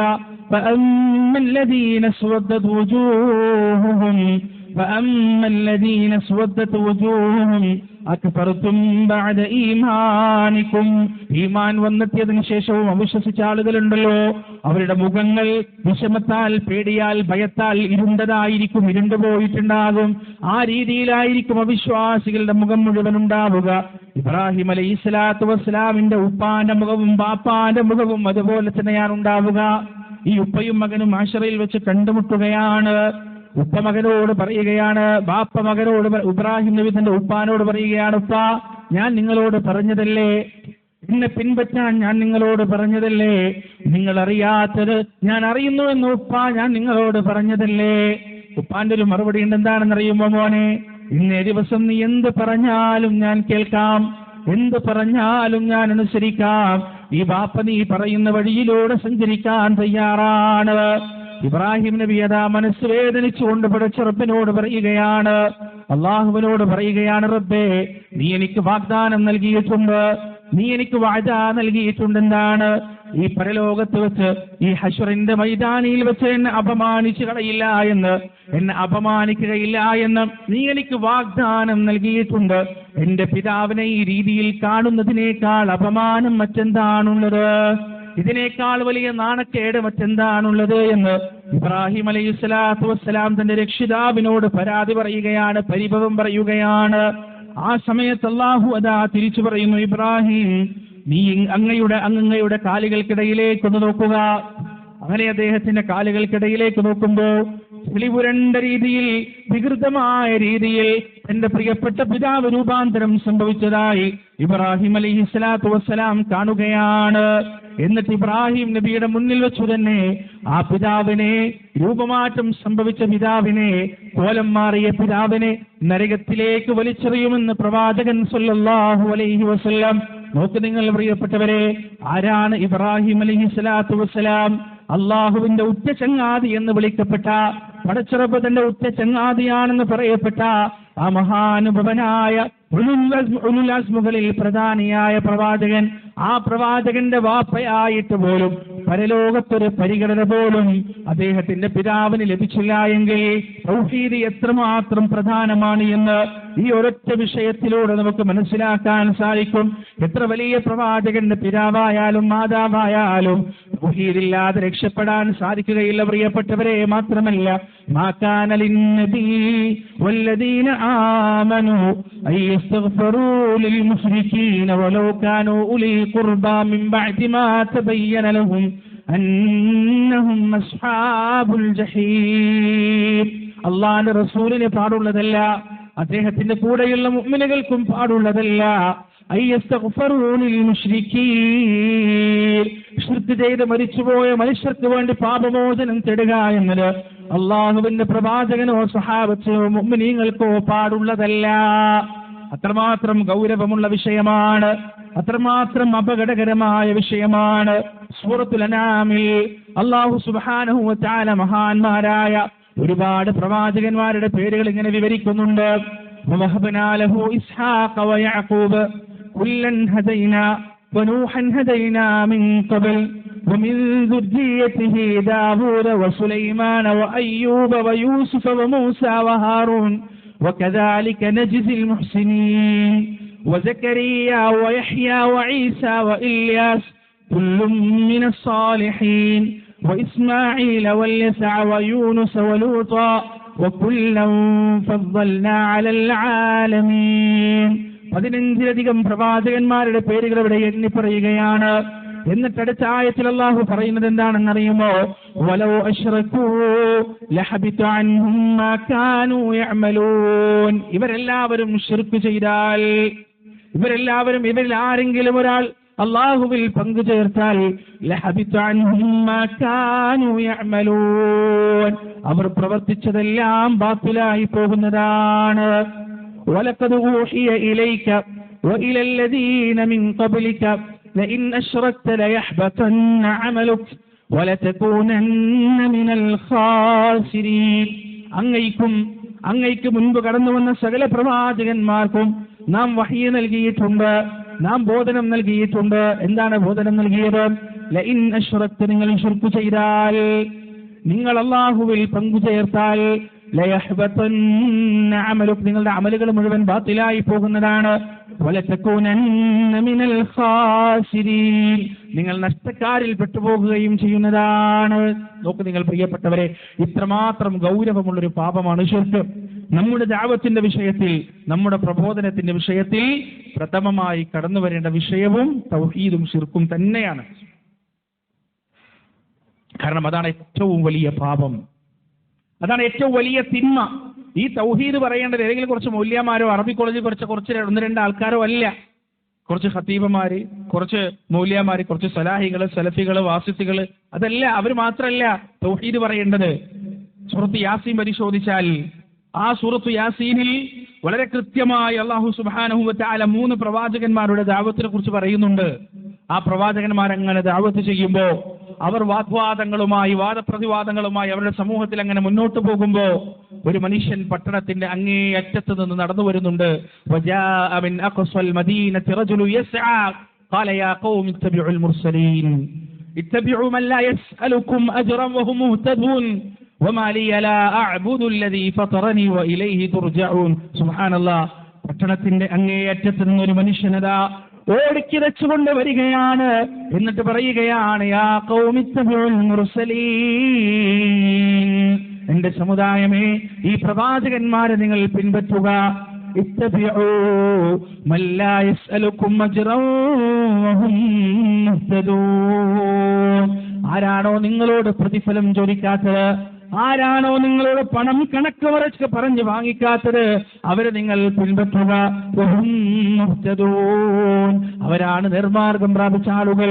വമാ ലിയ ലാ അഅ്ബുദു അല്ലദീ ഫതറനി വഇലൈഹി തുർജഊൻ.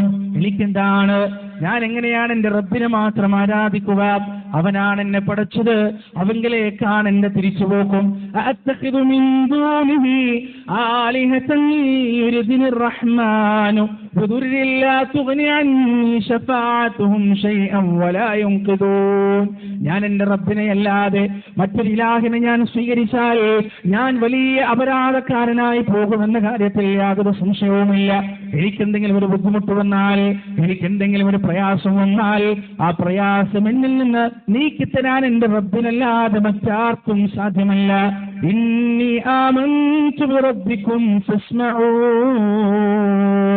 എന്റെ സമുദായമേ, എന്റെ സമൂഹമേ, നിങ്ങൾ കേൾക്കുക. ഞാനിതാ നിങ്ങളുടെ റബ്ബിൽ വിശ്വസിച്ചിരിക്കുകയാണ്, നിങ്ങളുടെ രക്ഷിതാവിൽ വിശ്വസിച്ചിരിക്കുകയാണ്.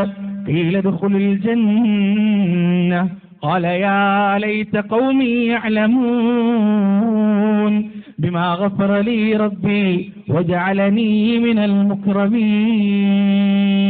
ആ മനുഷ്യനെ എറിഞ്ഞു കൊല്ലാണ്, ആ മനുഷ്യനെ അടിച്ചും മർദ്ദിച്ചും എറിഞ്ഞും കൊല്ലാൻ അദ്ദേഹം അള്ളാഹുവിന്റെ അടുത്തേക്ക് എത്തുകയാണ്. ഖീല ദുഖുലുൽ ജന്ന, അദ്ദേഹത്തോട് പറയപ്പെടുകയാണ്, ഇതാ നിനക്ക് സ്വർഗം, നിനക്ക് സ്വർഗത്തിലേക്ക് പ്രവേശിക്കാം. ആ മനുഷ്യന്റെ മറുപടി എന്തറിയോ? യാ ലൈത ഖൗമി യഅലമൂൻ ബിമാ ഗഫറ ലീ റബ്ബി വജഅലനീ മിനൽ മുക്രമീൻ. എന്റെ സമുദായം ഇതൊന്ന് അറിഞ്ഞിരുന്നെങ്കിൽ, എന്റെ കൗം ഇതൊന്ന് അറിഞ്ഞിരുന്നെങ്കിൽ, എനിക്ക് പുറത്തു തന്നു, ഞാൻ ബഹുമാനിക്കപ്പെട്ടു, ആദരിക്കപ്പെട്ടു എന്ന് എന്റെ സമുദായം അറിഞ്ഞിരുന്നെങ്കിൽ എത്ര നന്നായിരുന്നു എന്ന് ചിന്തിക്കുന്ന ഒരു മനുഷ്യൻ, ഒരു യഥാർത്ഥ പ്രബോധകൻ, ഒരു യഥാർത്ഥ ദായി എന്ന് പറഞ്ഞാൽ, പ്രവാചകന്മാരുടെ പ്രബോധനത്തിന്റെ മാതൃക എന്ന് പറഞ്ഞാൽ തർക്കിച്ച് സംവാദം നടത്തി അങ്ങോട്ട് തോൽപ്പിക്കുക എന്നുള്ളതല്ല. ഞാൻ തോറ്റുപോയാലും, ഞാൻ അപമാനിതനായാലും, ഞാൻ ആക്രമിക്കപ്പെട്ടാലും എന്റെ വാക്ക് കേൾക്കുന്ന പ്രബോധിത സമുദായത്തിൽ എന്തെങ്കിലും ഒരു ചലനം ഉണ്ടാകുമെങ്കിൽ അതാണ് എന്നെ സംബന്ധിച്ചിടത്തോളം ഏറ്റവും വലുത് എന്ന് അടിയുറച്ച് വിശ്വസിക്കുന്നവനാണ് ഒരു പ്രബോധകൻ. റസൂലിന്റെ തായിഫിന്റെ ചരിത്രം വിളിച്ചു പറയുന്നത് അതല്ലേ? നബി സല്ലല്ലാഹു അലൈഹി വസല്ലമ തായിഫിൽ നിന്ന് അനുഭവിച്ച വേദന, അവിടുത്തെ ജീവിതത്തിൽ ഏറ്റവും കൂടുതൽ പ്രയാസം അനുഭവിച്ചത്, ഏറ്റവും കൂടുതൽ ബുദ്ധിമുട്ട് അനുഭവിച്ചത് തായിഫിന്റെ മണ്ണിലാണ്. ആ തായിഫുകാരെ മുഴുവൻ നശിപ്പിക്കാനുള്ള ഒരു അവസരം അല്ലാഹു സുബ്ഹാനഹു വ തആല റസൂലിന് നൽകിയപ്പോ റസൂൽ സല്ലല്ലാഹു അലൈഹി വസല്ലമ എന്താണ് പറഞ്ഞത്? അല്ലാഹുമ്മ ഗ്ഫിർ ലഹും ഫഇന്നഹും ലാ യഅലമൂൻ. അല്ലാഹ് നീ അവർക്ക് പുറത്തു കൊടുക്ക റബ്ബേ, അവർ ചെയ്യുന്നതിന്റെ ഗൗരവം അവർക്കറിയില്ല, അവർക്ക് വിവരമില്ല റബ്ബേ. ഈ ജനതയെ നീ നശിപ്പിക്കുന്നതിനേക്കാൾ എനിക്കിഷ്ടം ഈ ജനതയുടെ മുതുകിലൂടെ ലാ ഇലാഹ ഇല്ലല്ലാഹ് എന്ന വഹ്ദാനിയത്തിന്റെ കലിമത്ത് ഉച്ചരിക്കുന്ന ഒരു ജനവിഭാഗം ഉണ്ടാക്കുക എന്നതാണ് നീ ഇവരെ നശിപ്പിക്കുന്നതിനേക്കാൾ എനിക്കിഷ്ടമെന്ന് റസൂലുള്ളാഹി സ്വല്ലല്ലാഹു അലൈഹി വസല്ലം അള്ളാഹുവിനോട് പ്രാർത്ഥിച്ച പ്രാർത്ഥനയുടെ ഫലമായിട്ടാണ് ഇന്ന് ത്വായിഫിന്റെ മണ്ണിലടക്കം പ്രിയപ്പെട്ടവരെ ലാ ഇലാഹ ഇല്ലല്ലാഹ് എന്ന വഹ്ദാനിയത്തിന്റെ കലിമത്ത് അടിയുറച്ചതിൽ നിൽക്കുന്ന ഒരു വലിയ ജനവിഭാഗം ഉണ്ടായത്. അവിടുത്തെ ഭരണാധികാരികൾ പോലും തൗഹീദിന്റെ വിഷയത്തിലെടുക്കുന്ന നിലപാട് എത്ര കൃത്യമാണ്. ഏത് രാജ്യത്ത് പോയാലും തൗഹീദിന് വിരുദ്ധമായ ഒരു പ്രവർത്തനം കാണുമ്പോൾ അതിനെതിരെ ശക്തമായി നിൽക്കുന്ന, അതിലൊരിക്കലും ഇൻവോൾവ് ചെയ്യാതെ, അതിലൊരിക്കലും പങ്കെടുക്കാതെ മാറി നിൽക്കുന്ന സൗദിയുടെ ഭരണാധികാരികൾ അടക്കം റസൂലുള്ളാഹി സ്വല്ലല്ലാഹു അലൈഹി വസല്ലമയുടെ പ്രാർത്ഥനയുടെ ദുആഇന്റെ ഫലമാണെന്ന് നമുക്ക് കാണാൻ സാധിക്കും. ഒരു പ്രബോധകൻ ആത്മാർത്ഥമായി പ്രബോധനം ചെയ്താൽ അവന്റെ ജീവിത കാലഘട്ടത്തിന് ശേഷം ഉണ്ടാകാൻ പോകുന്ന വലിയ മാറ്റങ്ങൾ, അതാണ് അള്ളാഹു നമുക്ക് പഠിപ്പിച്ചു തരുന്നത്, പറഞ്ഞു തരുന്നത്. മഹാനായ ഉസ്മാൻ ഡോക്ടർ അദ്ദേഹം മരണശയ്യയിലായിരിക്കുമ്പോൾ അദ്ദേഹം ഇങ്ങനെ കരയാണ്, കണ്ണുനീര് ചാലിട്ടൊഴുകുന്നുണ്ട്. അദ്ദേഹം ആ മരണശയ്യയിൽ നിന്ന് പിന്നീട് ഷിഫയായി എഴുന്നേറ്റ് അദ്ദേഹം അങ്ങനെ തന്നെ മരണപ്പെടുകയായിരുന്നു. അദ്ദേഹത്തോട് ചോദിച്ചു, നിങ്ങൾ എന്തിനാണ് ഇങ്ങനെ കരയുന്നത്? എന്തിനാണ് നിങ്ങൾ ഇങ്ങനെ വിഷമിക്കുന്നത്? അദ്ദേഹം പറഞ്ഞു, അദ്ദേഹം ഒരു ആയത്താണ് ഓതിയത്, ഇന്ന നഹ്നു നുഹ്യിൽ മൗത വനക്തുബു മാ ഖദ്ദമു വആസാറഹും വകുല്ല ശൈഇൻ അഹ്സൈനാഹു ഫി കിതാബിൻ മുബീൻ. നാമാണ് ജീവിപ്പിക്കുകയും മരിപ്പിക്കുകയും ചെയ്യുന്നത്. അവരുടെ മരണശേഷം അവരുടെ അസറുകൾ കൃത്യമായി എഴുതി വെക്കുന്നതും നാം തന്നെയാണ്. എല്ലാം വ്യക്തമായ ഗ്രന്ഥത്തിൽ രേഖീകൃതമാണ്. ഈ ആയത്ത് പറഞ്ഞിട്ടാണ് അദ്ദേഹം കരയുന്നത്. ഞാൻ ഇന്ന് മുസ്ലിമാണ്, ഞാൻ ഇന്ന് മുവഹിദാണ്. പക്ഷെ എനിക്കൊരു കാലഘട്ടമുണ്ട്, ഇസ്ലാമിനെ നിഷേധിച്ച, ഖുർആനിനെ നിഷേധിച്ച, അള്ളാന്റെ റസൂലിനെ തള്ളിപ്പറഞ്ഞ, കളിയാക്കി പറഞ്ഞൊരു കാലഘട്ടം എനിക്കുണ്ടായിരുന്നു. അന്ന് ചന്തക്കുന്ന് അങ്ങാടിയിൽ ഈ പ്രമാണത്തെയും പടച്ചവനെയും ഞാൻ നിഷേധിച്ചിട്ടുണ്ട്. അന്ന് എന്റെ പ്രവർത്തനത്തിലൂടെ ആരെങ്കിലും നിരീശ്വരവാദത്തിലേക്കോ യുക്തിവാദത്തിലേക്കോ പോയിട്ടുണ്ടെങ്കിൽ അത് ഈ ഭൂമിയിൽ എന്റെ അസറാണെന്ന് പറഞ്ഞ കരഞ്ഞ വലിയ മനുഷ്യനുണ്ടല്ലോ, ആ മനുഷ്യന്റെ കണ്ണീര് പടച്ചറബ് കണ്ടിട്ടുണ്ട്. ആ കണ്ണീര് അള്ളാഹു സ്വീകരിച്ചിട്ടുണ്ട്. ജനങ്ങളോടുള്ള ആ മനുഷ്യന്റെ മനസ്സിലെ ഗുണകാംക്ഷ, നസീഹത്ത്, അത് അള്ളാഹു കണ്ടിട്ടുണ്ട്, അറിഞ്ഞിട്ടുണ്ട്, മനസ്സിലാക്കിയിട്ടുണ്ട്.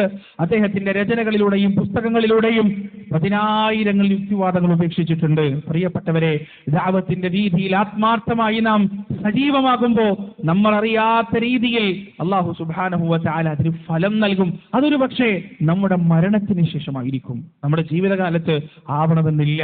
അതെത്ര ചെറിയ പ്രവർത്തനാകട്ടെ, ഒരു വാക്കുകൊണ്ട്, അല്ലെങ്കിൽ ഒരു ബുക്ക്ലെറ്റ് കൊടുത്തിട്ട്, അല്ലെങ്കിൽ ഒരു പരിപാടി സംഘടിപ്പിച്ചിട്ട്, അല്ലെങ്കിൽ ഒരു പരിപാടിയിലേക്ക് ഒരാളെ ക്ഷണിച്ചിട്ട്, എത്ര ചെറിയ സംഗതിയാവട്ടെ, അതിന്റെ ഫലം നമ്മൾ വിചാരിക്കുന്നതിനേക്കാൾ അപ്പുറത്തായിരിക്കും. അത് നമ്മൾ അറിഞ്ഞുകൊള്ളണമെന്ന് പോലുമില്ല. ഞാൻ എപ്പോഴും എന്റെ സംസാരത്തിൽ പറയുന്ന ഒരു വിഷയമുണ്ട്. പരിശുദ്ധ ഖുർആനിലൂടെ ഒരു കുടുംബം മുഴുവൻ ആത്മഹത്യയിൽ നിന്ന് രക്ഷപ്പെട്ട ഒരു സംഭവം എം അക്ബറിലൂടെ കേട്ടൊരു സംഭവമാണ്. യഥാർത്ഥ ചരിത്രമാണ്, യഥാർത്ഥ സംഭവമാണത്. ഒരു മനുഷ്യൻ, നല്ല കഴിവുള്ള, നല്ല പ്രൊഫഷണലായ ഒരു മനുഷ്യൻ, അദ്ദേഹത്തിന്റെ ജീവിതത്തിൽ ഉണ്ടായ വലിയ ബുദ്ധിമുട്ടുകളും പ്രയാസങ്ങളും ഒക്കെ കാരണം അയാൾ ആത്മഹത്യ ചെയ്യാൻ തീരുമാനിക്കുമ്പോൾ അദ്ദേഹം ഒറ്റക്കല്ല, അദ്ദേഹത്തിന്റെ ഭാര്യയെയും 2 പിഞ്ചു മക്കളെയും 2 പെൺമക്കളെയും കൂടെ കൊണ്ടുപോകാനാണ് അദ്ദേഹം തീരുമാനിച്ചത്. അതിനവരെ തിരഞ്ഞെടുത്തത് ഒരു രാത്രിയിലുള്ള അത്താഴമാണ്. ആ അത്താഴത്തിൽ അവർ നന്നായി വിഷം കലർത്തി. രാവിലെ ആരും എഴുന്നേൽക്കരുത്, എല്ലാവരും ഒരേ കിടക്കയിൽ മരിച്ചു കിടക്കണം, ഒരേ കിടക്കയിൽ വിറങ്ങലിച്ചു കിടക്കണം. ഒരു കുടുംബം മുഴുവൻ അസ്തമിക്കാൻ പോകുന്ന ദുരന്തപൂർണമായ ഒരു രാത്രി ഉണ്ടാക്കിയെടുക്കാൻ അവർ ആ അത്താഴത്തിൽ വിഷം കലർത്തി. അങ്ങനെ അത്താഴത്തിന് തൊട്ടു മുമ്പ് കുറച്ച് സമയം ഒഴിവ് കിട്ടിയപ്പോ അദ്ദേഹം തന്റെ വീടിന്റെ വരാന്തയിലൂടെയും സിറ്റിംഗ് റൂമിലൂടെയൊക്കെ ഇങ്ങനെ നടന്നു. തന്റെ സിറ്റിംഗ് ചെയറിൽ ഇങ്ങനെ ഇരുന്നിട്ട് ഒരുപാട് പുസ്തക ശേഖരങ്ങളുണ്ട് അദ്ദേഹത്തിന്. ആ പുസ്തക ശേഖരങ്ങളിലേക്ക് അദ്ദേഹം ഇങ്ങനെ നോക്കുമ്പോൾ തിളങ്ങുന്നൊരു പുസ്തകം അദ്ദേഹത്തെ മാടി വിളിക്കുന്നത് പോലെ അദ്ദേഹത്തിന് തോന്നി. ഈ സമയത്ത് അദ്ദേഹത്തിന്റെ മനസ്സിലുണ്ടായിരിക്കാനുള്ള ഒരു വേദന, പ്രിയപ്പെട്ടവരെ, തന്റെയും തന്റെ ഭാര്യയുടെയും മരണം ചിന്തിക്കുമ്പോൾ ആ മനുഷ്യന്റെ മനസ്സൊരു പക്ഷെ പതറുകയില്ലായിരിക്കാം. പക്ഷേ പിഞ്ചു പൈതങ്ങൾ വാത്സല്യത്തോടെ, സ്നേഹത്തോടെ താൻ വളർത്തുന്ന ആ മക്കൾ വിഷമുള്ളിൽ ചെന്ന് അവരെ പ്രാണവേദനയോടെ പിടയുന്ന രംഗം ആ മനുഷ്യനെ ഒരുപാട് വേദനിപ്പിച്ചിട്ടുണ്ടാവാം, ഒരുപാട് പ്രയാസപ്പെടുത്തിയിട്ടുണ്ടാവാം. അയാൾ അങ്ങനെ ആ പുസ്തകത്തിന്റെ ഇടച്ചിട്ട് നടന്നു. അതെടുത്തു. അത് ഖുർആനാണ്. ആരാണ് കൊടുത്തത് എന്ന് അദ്ദേഹത്തിന് ഓർമ്മയില്ല. ആരോ എപ്പോഴോ എവിടെയോ വെച്ച് ഗിഫ്റ്റ് കൊടുത്തതാണ്. അദ്ദേഹം ആ ഖുർആനുമായി തന്റെ ചാരുകസേരയിൽ വന്നിരുന്നു. ആ ഖുർആൻ ഇങ്ങനെ തുറന്നപ്പോ ആദ്യമായി അദ്ദേഹം കാണുന്ന വാക്ക് ഏതാണെന്നറിയോ? വലാ തഖ്തുലൂ ഔലാദകും മിൻ ഇംലാഖ് നഹ്നു നർസുഖുകും വഇയ്യാഹും. ദാരിദ്ര്യത്തെ ഭയന്നിട്ട്, ജീവിതത്തിന്റെ സാമ്പത്തിക പ്രതിസന്ധിയെ ഭയന്നിട്ട് നിങ്ങളുടെ പിഞ്ചു പൈതങ്ങളെ കൊന്നുകളയരുത്. നഹ്നു നർസുഖുകും വഇയ്യാഹും. നിങ്ങൾക്കും അവർക്കും തിന്നാൻ നൽകുന്നവൻ, കുടിക്കാൻ നൽകുന്നവൻ, ഉടുക്കാൻ നൽകുന്നവൻ ഞാനാണ്. അതുകൊണ്ട് നിങ്ങൾ അത് ചെയ്യരുത്. ഇന്ന ഖത്ലഹും കാന ഖത്അൻ കബീറ. അവരുടെ കൊലപാതകം എന്ന് പറയുന്നത്, അവരെ നിങ്ങൾ ഉന്മൂലനം ചെയ്യുക എന്ന് പറയുന്നത് വലിയ മഹാപാതകം തന്നെയാണ്, അക്ഷന്തവ്യമായ പാപമാണെന്ന് പരിശുദ്ധ ഖുർആനിന്റെ വചനം ആ മനുഷ്യന്റെ കണ്ണുകളിൽ ഉടക്കി. അയാൾ ഞെട്ടിത്തരിച്ചു. ഞാനാകെ ഷോക്കായി. മുമ്പൊരിക്കലും ഒരു വട്ടം പോലും ഞാൻ എടുത്തിട്ടില്ലാത്ത ഈ ഗ്രന്ഥം എന്റെ ജീവിതത്തിൽ, എന്റെ വ്യക്തി ജീവിതത്തിൽ സംഭവിക്കാൻ പോകുന്നൊരു സംഭവവുമായി ബന്ധപ്പെട്ട് എന്നോട് സംസാരിക്കുന്നു, എന്നോട് വർത്തമാനം പറയുന്നു. അയാൾ ഒരുപാട് കരഞ്ഞു ആ ചാരുകസേരയിലിരുന്ന്. അവസാനം അയാൾ ആ ഖുർആൻ അടച്ചു വെച്ചിട്ട് നേരെ അടുക്കളയിലേക്ക് ചെന്ന് വിഷം കലർത്തി വെച്ച അത്തായം അതെടുത്ത് അത് മുഴുവനും വേസ്റ്റിലേക്ക് ഇട്ടിട്ട് അദ്ദേഹം ഭാര്യയോട് വന്നിട്ട് പറഞ്ഞു, നമ്മൾ മരിക്കുന്നില്ല, നമ്മൾ യാത്രയാവുന്നില്ല, നമ്മൾ ജീവിക്കും, പൊരുതി ജീവിക്കും, പോരാടി ജീവിക്കും. എന്തൊക്കെ പ്രതിസന്ധികളുണ്ടെങ്കിലും നമ്മുടെ പ്രിയപ്പെട്ട മക്കളെ മരണത്തിന് വിട്ടുകൊടുക്കാൻ നമ്മൾ തയ്യാറല്ല എന്ന് പറഞ്ഞ് ഭാര്യയ്ക്ക് ധൈര്യം കൊടുത്തിട്ട് തന്റെ പിഞ്ചുമക്കളുടെ ജീവൻ രക്ഷിക്കാൻ കാരണമായ ആ പരിശുദ്ധ ഖുർആൻ അയാൾ എടുക്കാൻ തിരിച്ചു വന്നു. എന്നിട്ട് ആ ഖുർആനിന്റെ താളുകളിലൂടെ ആ മനുഷ്യൻ സഞ്ചരിച്ചു. ഫാത്തിഹയിലൂടെ, അൽ ബഖറയിലൂടെ, ആൽ ഇംറാനിലൂടെ, നിസായിലൂടെ, മാഇദയിലൂടെ, അൻആമിലൂടെ, ആറാഫിലൂടെ മുമ്പൊരിക്കലും അനുഭവിച്ചിട്ടില്ലാത്തൊരു വസന്തം, ഒരിക്കലും അനുഭവിച്ചിട്ടില്ലാത്തൊരനുഭൂതി ആ മനുഷ്യര് പരിശുദ്ധ ഖുർആനിന്റെ താളുകളിലൂടെ അനുഭവിക്കാൻ കഴിഞ്ഞു. മാസ്മരികമായ ഒരു ശക്തി, മാസ്മരികമായ ഒരു ആകർഷണം പരിശുദ്ധ ഖുർആനിൽ അയാൾക്ക് കണ്ടെത്താൻ സാധിച്ചു. അശ്ഹദു അല്ലാ ഇലാഹ ഇല്ലല്ലാഹ് വഅശ്ഹദു അന്ന മുഹമ്മദ് റസൂലുള്ളാഹി എന്ന കലിമ ചൊല്ലി ആ മനുഷ്യന്റെ കുടുംബം മുഴുവൻ ഇസ്ലാം സ്വീകരിച്ചു. പ്രിയപ്പെട്ടവരെ, ആരായിരിക്കാം ആ ഖുർആൻ നൽകിയത്? പറയുന്ന എനിക്കറിയില്ല, ഇത് പറഞ്ഞ ബഹുമാന്യനായ എം അക്ബർ സാഹിബിന് അറിയില്ല. ആ ഖുർആൻ വായിച്ച് ഹിദായത്ത് നേടിയ ആ മനുഷ്യനറിയില്ല, ആ കുടുംബത്തിനറിയില്ല. ഒരുപക്ഷെ ഇത് കൊടുത്ത ആൾക്ക് താൻ കൊടുത്ത ഖുർആൻ വായിച്ചിട്ടാണ് ഇയാൾ നന്നായത് എന്നറിയില്ല. പക്ഷെ ഒരാൾക്കറിയാം, ലോകത്തിന്റെ രക്ഷിതാവായ അണ്ടകടാഹത്തിന്റെ തമ്പുരാനായ എല്ലാം കൃത്യമായി അറിയുന്ന വഇൻദഹു മഫാത്തിഹുൽ ഗൈബ് ലാ യഅലമുഹാ ഇല്ലാ ഹു വയഅലമു മാ ഫിൽ ബർരി വൽ ബഹർ വമാ തസ്ഖുതു മിൻ വറഖത്തിൻ ഇല്ലാ യഅലമുഹാ വലാ ഹബ്ബത്തിൻ ഫീ ദുലുമാതിൽ അർദി വലാ റത്ബ് വലാ യാബിസിൻ ഇല്ലാ ഫീ കിതാബിൻ മുബീൻ. കോടിക്കണക്കിന് മരങ്ങളുടെ, കോടിക്കണക്കിന് ശിഖരങ്ങളിൽ ഏതെങ്കിലും ഒരു ഇല വെട്ടറ്റുകൊണ്ട് താഴേക്ക് വീഴുമ്പോ ആ ഇലയുടെ കൃത്യമായ വിശദ വിവരങ്ങൾ തന്റെ കിതാബിൽ എഴുതി വെച്ച പടച്ച തമ്പുരാൻ കോടിക്കണക്കിന് മുളകൾ, ധാന്യങ്ങൾ ഭൂമിയുടെ അന്ധകാരത്തിൽ മുളക്കാനിരിക്കുമ്പോ ആ സസ്യങ്ങളെ കുറിച്ച്, മുളകളെ കുറിച്ച്, ധാന്യങ്ങളെ കുറിച്ച്, ഫലങ്ങളെ കുറിച്ച്, പഴവർഗ്ഗങ്ങളെ കുറിച്ച് കൃത്യമായി അറിയുന്ന ലോകത്തിന്റെ രക്ഷിതാവ് ആ റബ്ബിനറിയാം. ആ റബ്ബിന്റെ കിതാബിൽ രേഖപ്പെടുത്തി വെച്ചിട്ടുണ്ട്. ആരാണിത് നൽകിയത്? എവിടെ വെച്ചാണിത് നൽകിയത്? എങ്ങനെയാണിത് നൽകിയത്? നാളെ പരലോകത്തെത്തുമ്പോ തന്റെ പ്രവർത്തനം കാരണം ഒരു കുടുംബം ആത്മഹത്യയിൽ നിന്ന് രക്ഷപ്പെടുന്നു. ആരെങ്കിലും ഒരു മനുഷ്യന്റെ ജീവൻ രക്ഷിക്കാൻ കാരണക്കാരനായാൽ അവൻ ഈ ലോകത്തുള്ള മുഴുവൻ മനുഷ്യരെയും രക്ഷിച്ചവനെ പോലെയാണെന്ന് പരിശുദ്ധ ഖുർആൻ പറഞ്ഞ ആ പ്രതിഫലം നേടിയെടുക്കുന്നു. ആരെങ്കിലും ഹിദായത്ത് നേടിയെടുക്കാൻ ഒരു മനുഷ്യൻ, ഹിദായത്തിന്റെ വെളിച്ചത്തിലേക്ക് എത്തിപ്പെടാൻ ഒരു മനുഷ്യൻ കാരണക്കാരനായാൽ ഈ ലോകവും അതിലുള്ളത് മുഴുവനും ലഭിക്കുന്നതിനേക്കാൾ അവന് ഖൈറാണ്, പുണ്യമാണെന്ന് പഠിപ്പിച്ച പ്രവാചക വചനം. എല്ലാ പ്രതിഫലങ്ങളും പ്രിയപ്പെട്ടവരെ ആ മാശറയിൽ വെച്ച് ആ മനുഷ്യന് നൽകപ്പെടുമ്പോൾ മാത്രമാണ്. അണുമണിത്തൂക്കം നന്മ ഒരാൾ ചെയ്തിട്ടുണ്ടെങ്കിൽ ആ നന്മ പരലോകത്ത് വെച്ച് മാശറയിൽ വെച്ചവരെ കാണുക തന്നെ ചെയ്യുമെന്ന് പരിശുദ്ധ ഖുർആൻ പറഞ്ഞ ആ ഒരു സംഗതി ഉണ്ടല്ലോ, അക്ഷരാർത്ഥത്തിൽ അവിടെ വെച്ചാണ് കാണുക. പ്രിയപ്പെട്ടവരെ, പ്രബോധനത്തിന്, ദഅവത്തിന് നമ്മൾ കാണാത്ത ഫലമുണ്ട്, നമ്മൾ അറിയാത്ത ഫലമുണ്ട്. നമ്മുടെ വാക്കുകൾക്ക് അള്ളാഹുവിന്റെ തൃപ്തിയും പ്രീതിയും ഉദ്ദേശിച്ചുകൊണ്ട് നാം പറയുന്ന ഓരോ വാക്കുകൾക്കും, ഓരോ വചനങ്ങൾക്കും പ്രിയപ്പെട്ടവരെ നമ്മളറിയാത്ത രീതിയിലുള്ള പ്രതിഫലങ്ങൾ ഉണ്ടാക്കാൻ കഴിവുള്ളവനാണ് പടച്ച റബ്ബ്. അതുകൊണ്ട് പ്രിയപ്പെട്ടവരെ, പ്രബോധന വീഥിയിൽ സജീവമാകുക.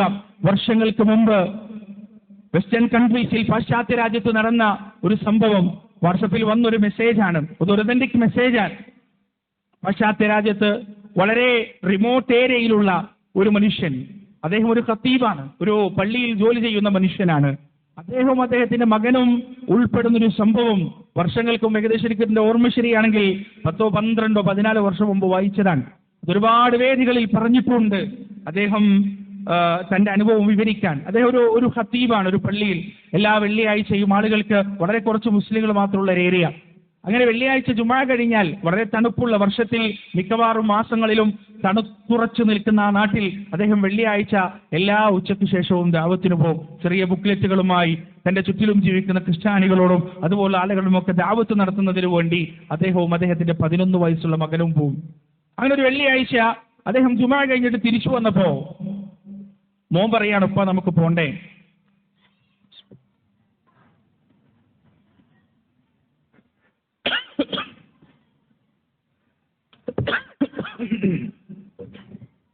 അപ്പൊ പറഞ്ഞു, മോനെ ഉപ്പക്ക് വലിയ സുഖമില്ല, ശാരീരികമായി കുറച്ച് പ്രയാസങ്ങളൊക്കെ ഉണ്ട്, തണുപ്പ് ഭയങ്കര കൂടുതലാണ്, നമുക്ക് അടുത്ത ആഴ്ച പോവാം. അപ്പൊ മകൻ പറഞ്ഞു, വേണ്ട, ഞാൻ പോയിക്കോളാം, ഉപ്പില്ലെങ്കിൽ നമുക്ക് അടുത്ത ആഴ്ച പോകാം, ഞാൻ ഇന്ന് ഒറ്റക്ക് പോയിക്കോളാം എന്ന് പറഞ്ഞ ആ കുട്ടി കയ്യിലുള്ള ഏതാനും ബുക്ക്ലെറ്റും എടുത്തിട്ട് പോവാൻ.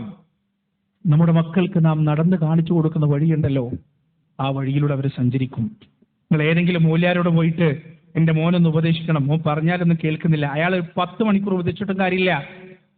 നിങ്ങൾ 10,000 വട്ടം മക്കളോട് പറഞ്ഞിട്ടും കാര്യമില്ല, ചെയ്ത് കാണിച്ചു കൊടുക്ക്, രാജ്യത്ത് നിസ്കരിച്ച് കാണിച്ചു കൊടുക്ക്. പള്ളി മിനാരങ്ങളിൽ നിന്ന് ബാങ്കിന്റെ ശബ്ദം കേൾക്കുമ്പോൾ ധൃതിപ്പെട്ട് പള്ളിയിലേക്ക് നടന്നു പോയിട്ട് കാണിച്ചു കൊടുക്ക്. സ്വന്തം ഭാര്യയോടും ഭർത്താവിനോടും നല്ല രീതിയിൽ പെരുമാറിയിട്ട് കാണിച്ചു കൊടുക്ക് ജീവിതം എന്താണെന്ന്. ആ മക്കൾ ആ വഴിയെ നടന്നു വരും. ജീവിച്ചിട്ടാണ് കാണിച്ചു കൊടുക്കേണ്ടത്. സ്വന്തം ജീവിതമാണ് ഏറ്റവും വലിയ ഉപദേശം. ഉപ്പ നിസ്കരിക്കൂല, തഹജ്ജുദ് നിസ്കരിക്കൂല, പച്ച തെറി പറയുകയും ചെയ്യും. വായ തുറന്നാൽ വേണ്ടാത്താണ് പറയാ. പിന്നെ മക്കൾ എങ്ങനെ നന്നാവും? ഹക്കും ബാത്തിലും നോക്കൂല, മക്കൾ എങ്ങനെ നന്നാവും? പ്രിയപ്പെട്ടവരെ, ഈ മനുഷ്യൻ തന്റെ മകന് മുന്നേ നടന്നു വഴി കാണിച്ചു കൊടുത്തു, പ്രബോധനത്തിന്റെ വഴിയിൽ നടന്നു കാണിച്ചു കൊടുത്തു. അങ്ങനെ ആ മകൻ ഒറ്റക്കിറങ്ങാൻ വലിയ മാറ്റമാണ് ആ മകന്റെ ഇറക്കത്തിലൂടെ അള്ളാഹു ഉണ്ടാക്കിയത്. ആ മകൻ നേരെ പോയത് ഈ നാടിന്റെ അങ്ങേ അറ്റത്തുള്ള 2 വൃദ്ധന്മാർ ജീവിക്കുന്ന, ഒരു വൃദ്ധയും വൃദ്ധനും ജീവിക്കുന്ന വീട്ടിലേക്കാണ്. അങ്ങനെ അവൻ അവിടെ പോയി വാതിൽ മുട്ടാൻ തുടങ്ങി. വാതിൽ തുറക്കുന്നില്ല. കുറേ നേരം മുട്ടി വാതിൽ തുറക്കുന്നില്ല. അങ്ങനെ അവൻ തിരിച്ചു വരാൻ പോകുമ്പോൾ അവന്റെ ഉള്ളിലൊരാദി.